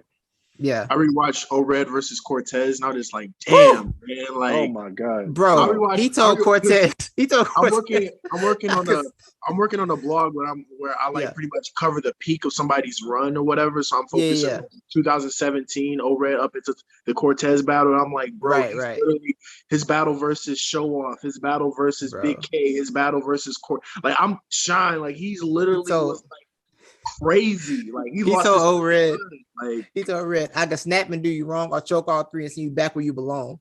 It's like, hey, yo, what? Oh my god, so disrespectful. Yeah, I watched O-Red versus Chess a couple weeks ago. And his first round is so fucking crazy. It's either you falling off or you losing Steam's bar. Like, my god. Man, Red is a monster, bro. So I'm curious. I want to see. Yeah, I definitely want Red back. Come back, Red. We miss you. Midnight Match. We'll get on that Midnight Match thing real quick. Did y'all catch the bad news J2 battle or the Snake Eyes None battles? Both of the battles. Yeah, a couple of those. Both of the battles. I agree. So I can see you know what I'm saying, both I can see like, you know what I'm saying, why the judges went the way they did. So with Snake Eyes and None, I thought that I'm gonna keep it real. I thought that it came down to the third, and I feel like the third is preference, and I preferred what Snake Eyes did a little bit more, because I feel like none of them have better bars, but like Snake Eyes had better presentation in terms of overall performance. But I can understand somebody saying that none got the third, so that battle can go either way. J2 and Bad News, I thought that was a good battle, but I felt like I also had Bad News 2-1. I gave Bad News the first and the third 2, even though I feel like the third was another thing where the third was really close. I gave J2. That third was close. I think that third was J2's best round to me, actually. Yeah. I think I had a lot of men in that third. And I thought Bad News picked up 2 in the third as well. Yeah, that third was definitely close. So again, 2 close battles, and you can see why. And obviously, when all the judges pick one winner, it makes it seem as if it wasn't close, but it's a close battle. You know what I'm saying? Yeah. And in that room, I think we got to account for that room. Like I think Snake Eyes had a better presence than none in that room for sure. And And I think none to me, I think the third round comes down to how you feel about real talk third stuff. Cause I like none talking about this story. I mean, I feel like we like the third rounds most times, but it didn't work. But yeah, I think it was a close battle. Bad News J2 was a good battle too, though. I actually like that one. I might like that a little more than none Snake Eyes, low key, but keep it to myself. No, that was really good. But I think honestly, like it's not like to like so they got the decisions wrong because I can see why they had Bad News. Right, I see how they got there. Win the battles. Yeah, but I think I prefer None and J2. But again, like that's fair. I can see why they. You see how they got there. Yeah, they're not crazy decisions. They're not crazy decisions. Yeah, I'm not mad at it. It's not like Chilla Jones a real deal. Like I'm not right. I can understand how you can look at that battle and say that Snake Eyes or Bad News won. They were dope though. I'm really waiting for that Drugs and True Foe. I need that. Battle. I need that, bro. That little battle, clip, dog. that little clip of them in each other's face, that little smile. I'm like, yeah. I need that. I need that. As a Midwest supporter, Truffaut needs to make this resurgence because, like, when he lost the way he did to Royalty, bro, my heart was like literally. Bro, I was like, damn, dog, like, man, bro. And the thing that Royalty one hurt. It hurt us because we were like really on, like we really got on the Truffaut bandwagon after because like it kind of got rocky early because we were kind of critical of him in the guide, but like the way he had to run the was like, nah, okay, let's go. This is you getting into your zone, and then he dropped the ball Royalty. Yeah, and he dropped the ball Royalty, man. It hurt, but he's getting it back. I'm ready for True and Drugs to drop though. Britt Say Wild says True and Drugs should have dropped first. I would have liked to see it first, but I get why None and Snake dropped first because they had so much momentum for that battle. Like Snake Eyes is a promo monster, so he's gonna make himself be a main event somehow. Yeah. How do y'all feel about Snake and Swamp potentially about to battle? I got Snake. Honestly, I got Snake. I forgot Swamp existed until you said it. Damn. Like I like Swamp, but I like Swamp. I mean, so that's why I'm no like, disrespect. Yeah, I don't know if he can win that one. I don't know if he can win that one, bro. Snake. You don't think Swamp can beat Snake Eyes? I'm about to say, are you saying that because of preparation, or are you saying that because like guys who I feel like are on Snake Eyes is like level of in that same tier? I feel like Snake Eyes is the king of that tier. It's the Snake Eyes tier, and until you beat Snake Eyes, it is not your tier. Like, in this Snake Eyes tier. Yes. Who also occupies that space? Like, what is the Snake Eyes? I'm curious. I'm very curious to hear. It's like in the Snake Eyes tier. Let's hash this out. Like, who's in the Snake Eyes tier? I'm scared to hash this out on like publicly where people can hear it. Okay. I don't. When we get off, you're gonna tell me. We can discuss this tier. Who's in the Snake Eyes tier? Yeah, if you don't overcome the Snake Eyes tier, you're destined to be a mid tier forever. I don't think Swamp is. I don't think he's the. Oh my god! I think he's close. I feel like Swamp just really. I feel like Reggie Swamp just really. I just want y'all to know Reggie just said that Snake Eyes. I want y'all to know that Reggie said Snake Eyes beat Mike P. That's type of time Reggie is on today. Now, why the fuck are we lying today, bro? Chill, man. I don't know. God, why are we lying today? I want to wrap the show up. He had a cool Mike Conley. That was it. It was it. Oh, he lied. He said that. He might be trolling. He bothered the whole narrative. He said. Yo, that was crazy too. That was really crazy. So Mike P talked filthy to him in that second round. He did get crazy on him. But yeah, so we're gonna wrap the show up on that for Reggie to say something else toxic, and then I'll tell y'all the tier when we get off here. I'm saying Reggie been wilding, man. Reggie be wilding, bro. Y'all, Britt say, well, thank you for pulling up. Well, Salu, I got you next week. I was trying to wrap up, so I didn't want to add anybody else. So I want you to get the full space. Salute everybody in the chat, man. Reggie. Oh, also, don't forget, y'all, follow the podcast page, follow the page on Twitter, LTBR Podcast. Follow us on IG, LTBR Podcast. Follow our YouTube channel. You know what I'm saying? We got the LTBR news updates we put up there, the shorts, you know what I'm saying? Make sure you look out for it's okay, Britt. You can come back this week. Make sure you look out for TUES' all Let's Think Battle Rap videos coming out. You know what I'm saying? Every 2 weeks, every Thursday. Every 2 weeks Thursday? On Thursday. Every other Thursday. Thank you. Jesus. That should not have been that difficult. I'm sorry. That's not been that difficult. Every other Thursday, like a payday. You know what I'm saying? So y'all look out for those. You know what I'm saying? Go watch the latest one we put out on the breaking down the art of the punch. You know what I'm saying? Check that out. Tata, appreciate you. Justin, appreciate you. Everybody else in the comments, appreciate y'all. Miss some of y'all. Willie P, Hardcore. Appreciate y'all. We out. I'll let y'all. Don't leave the stream. Y'all don't leave. TV cut the stream.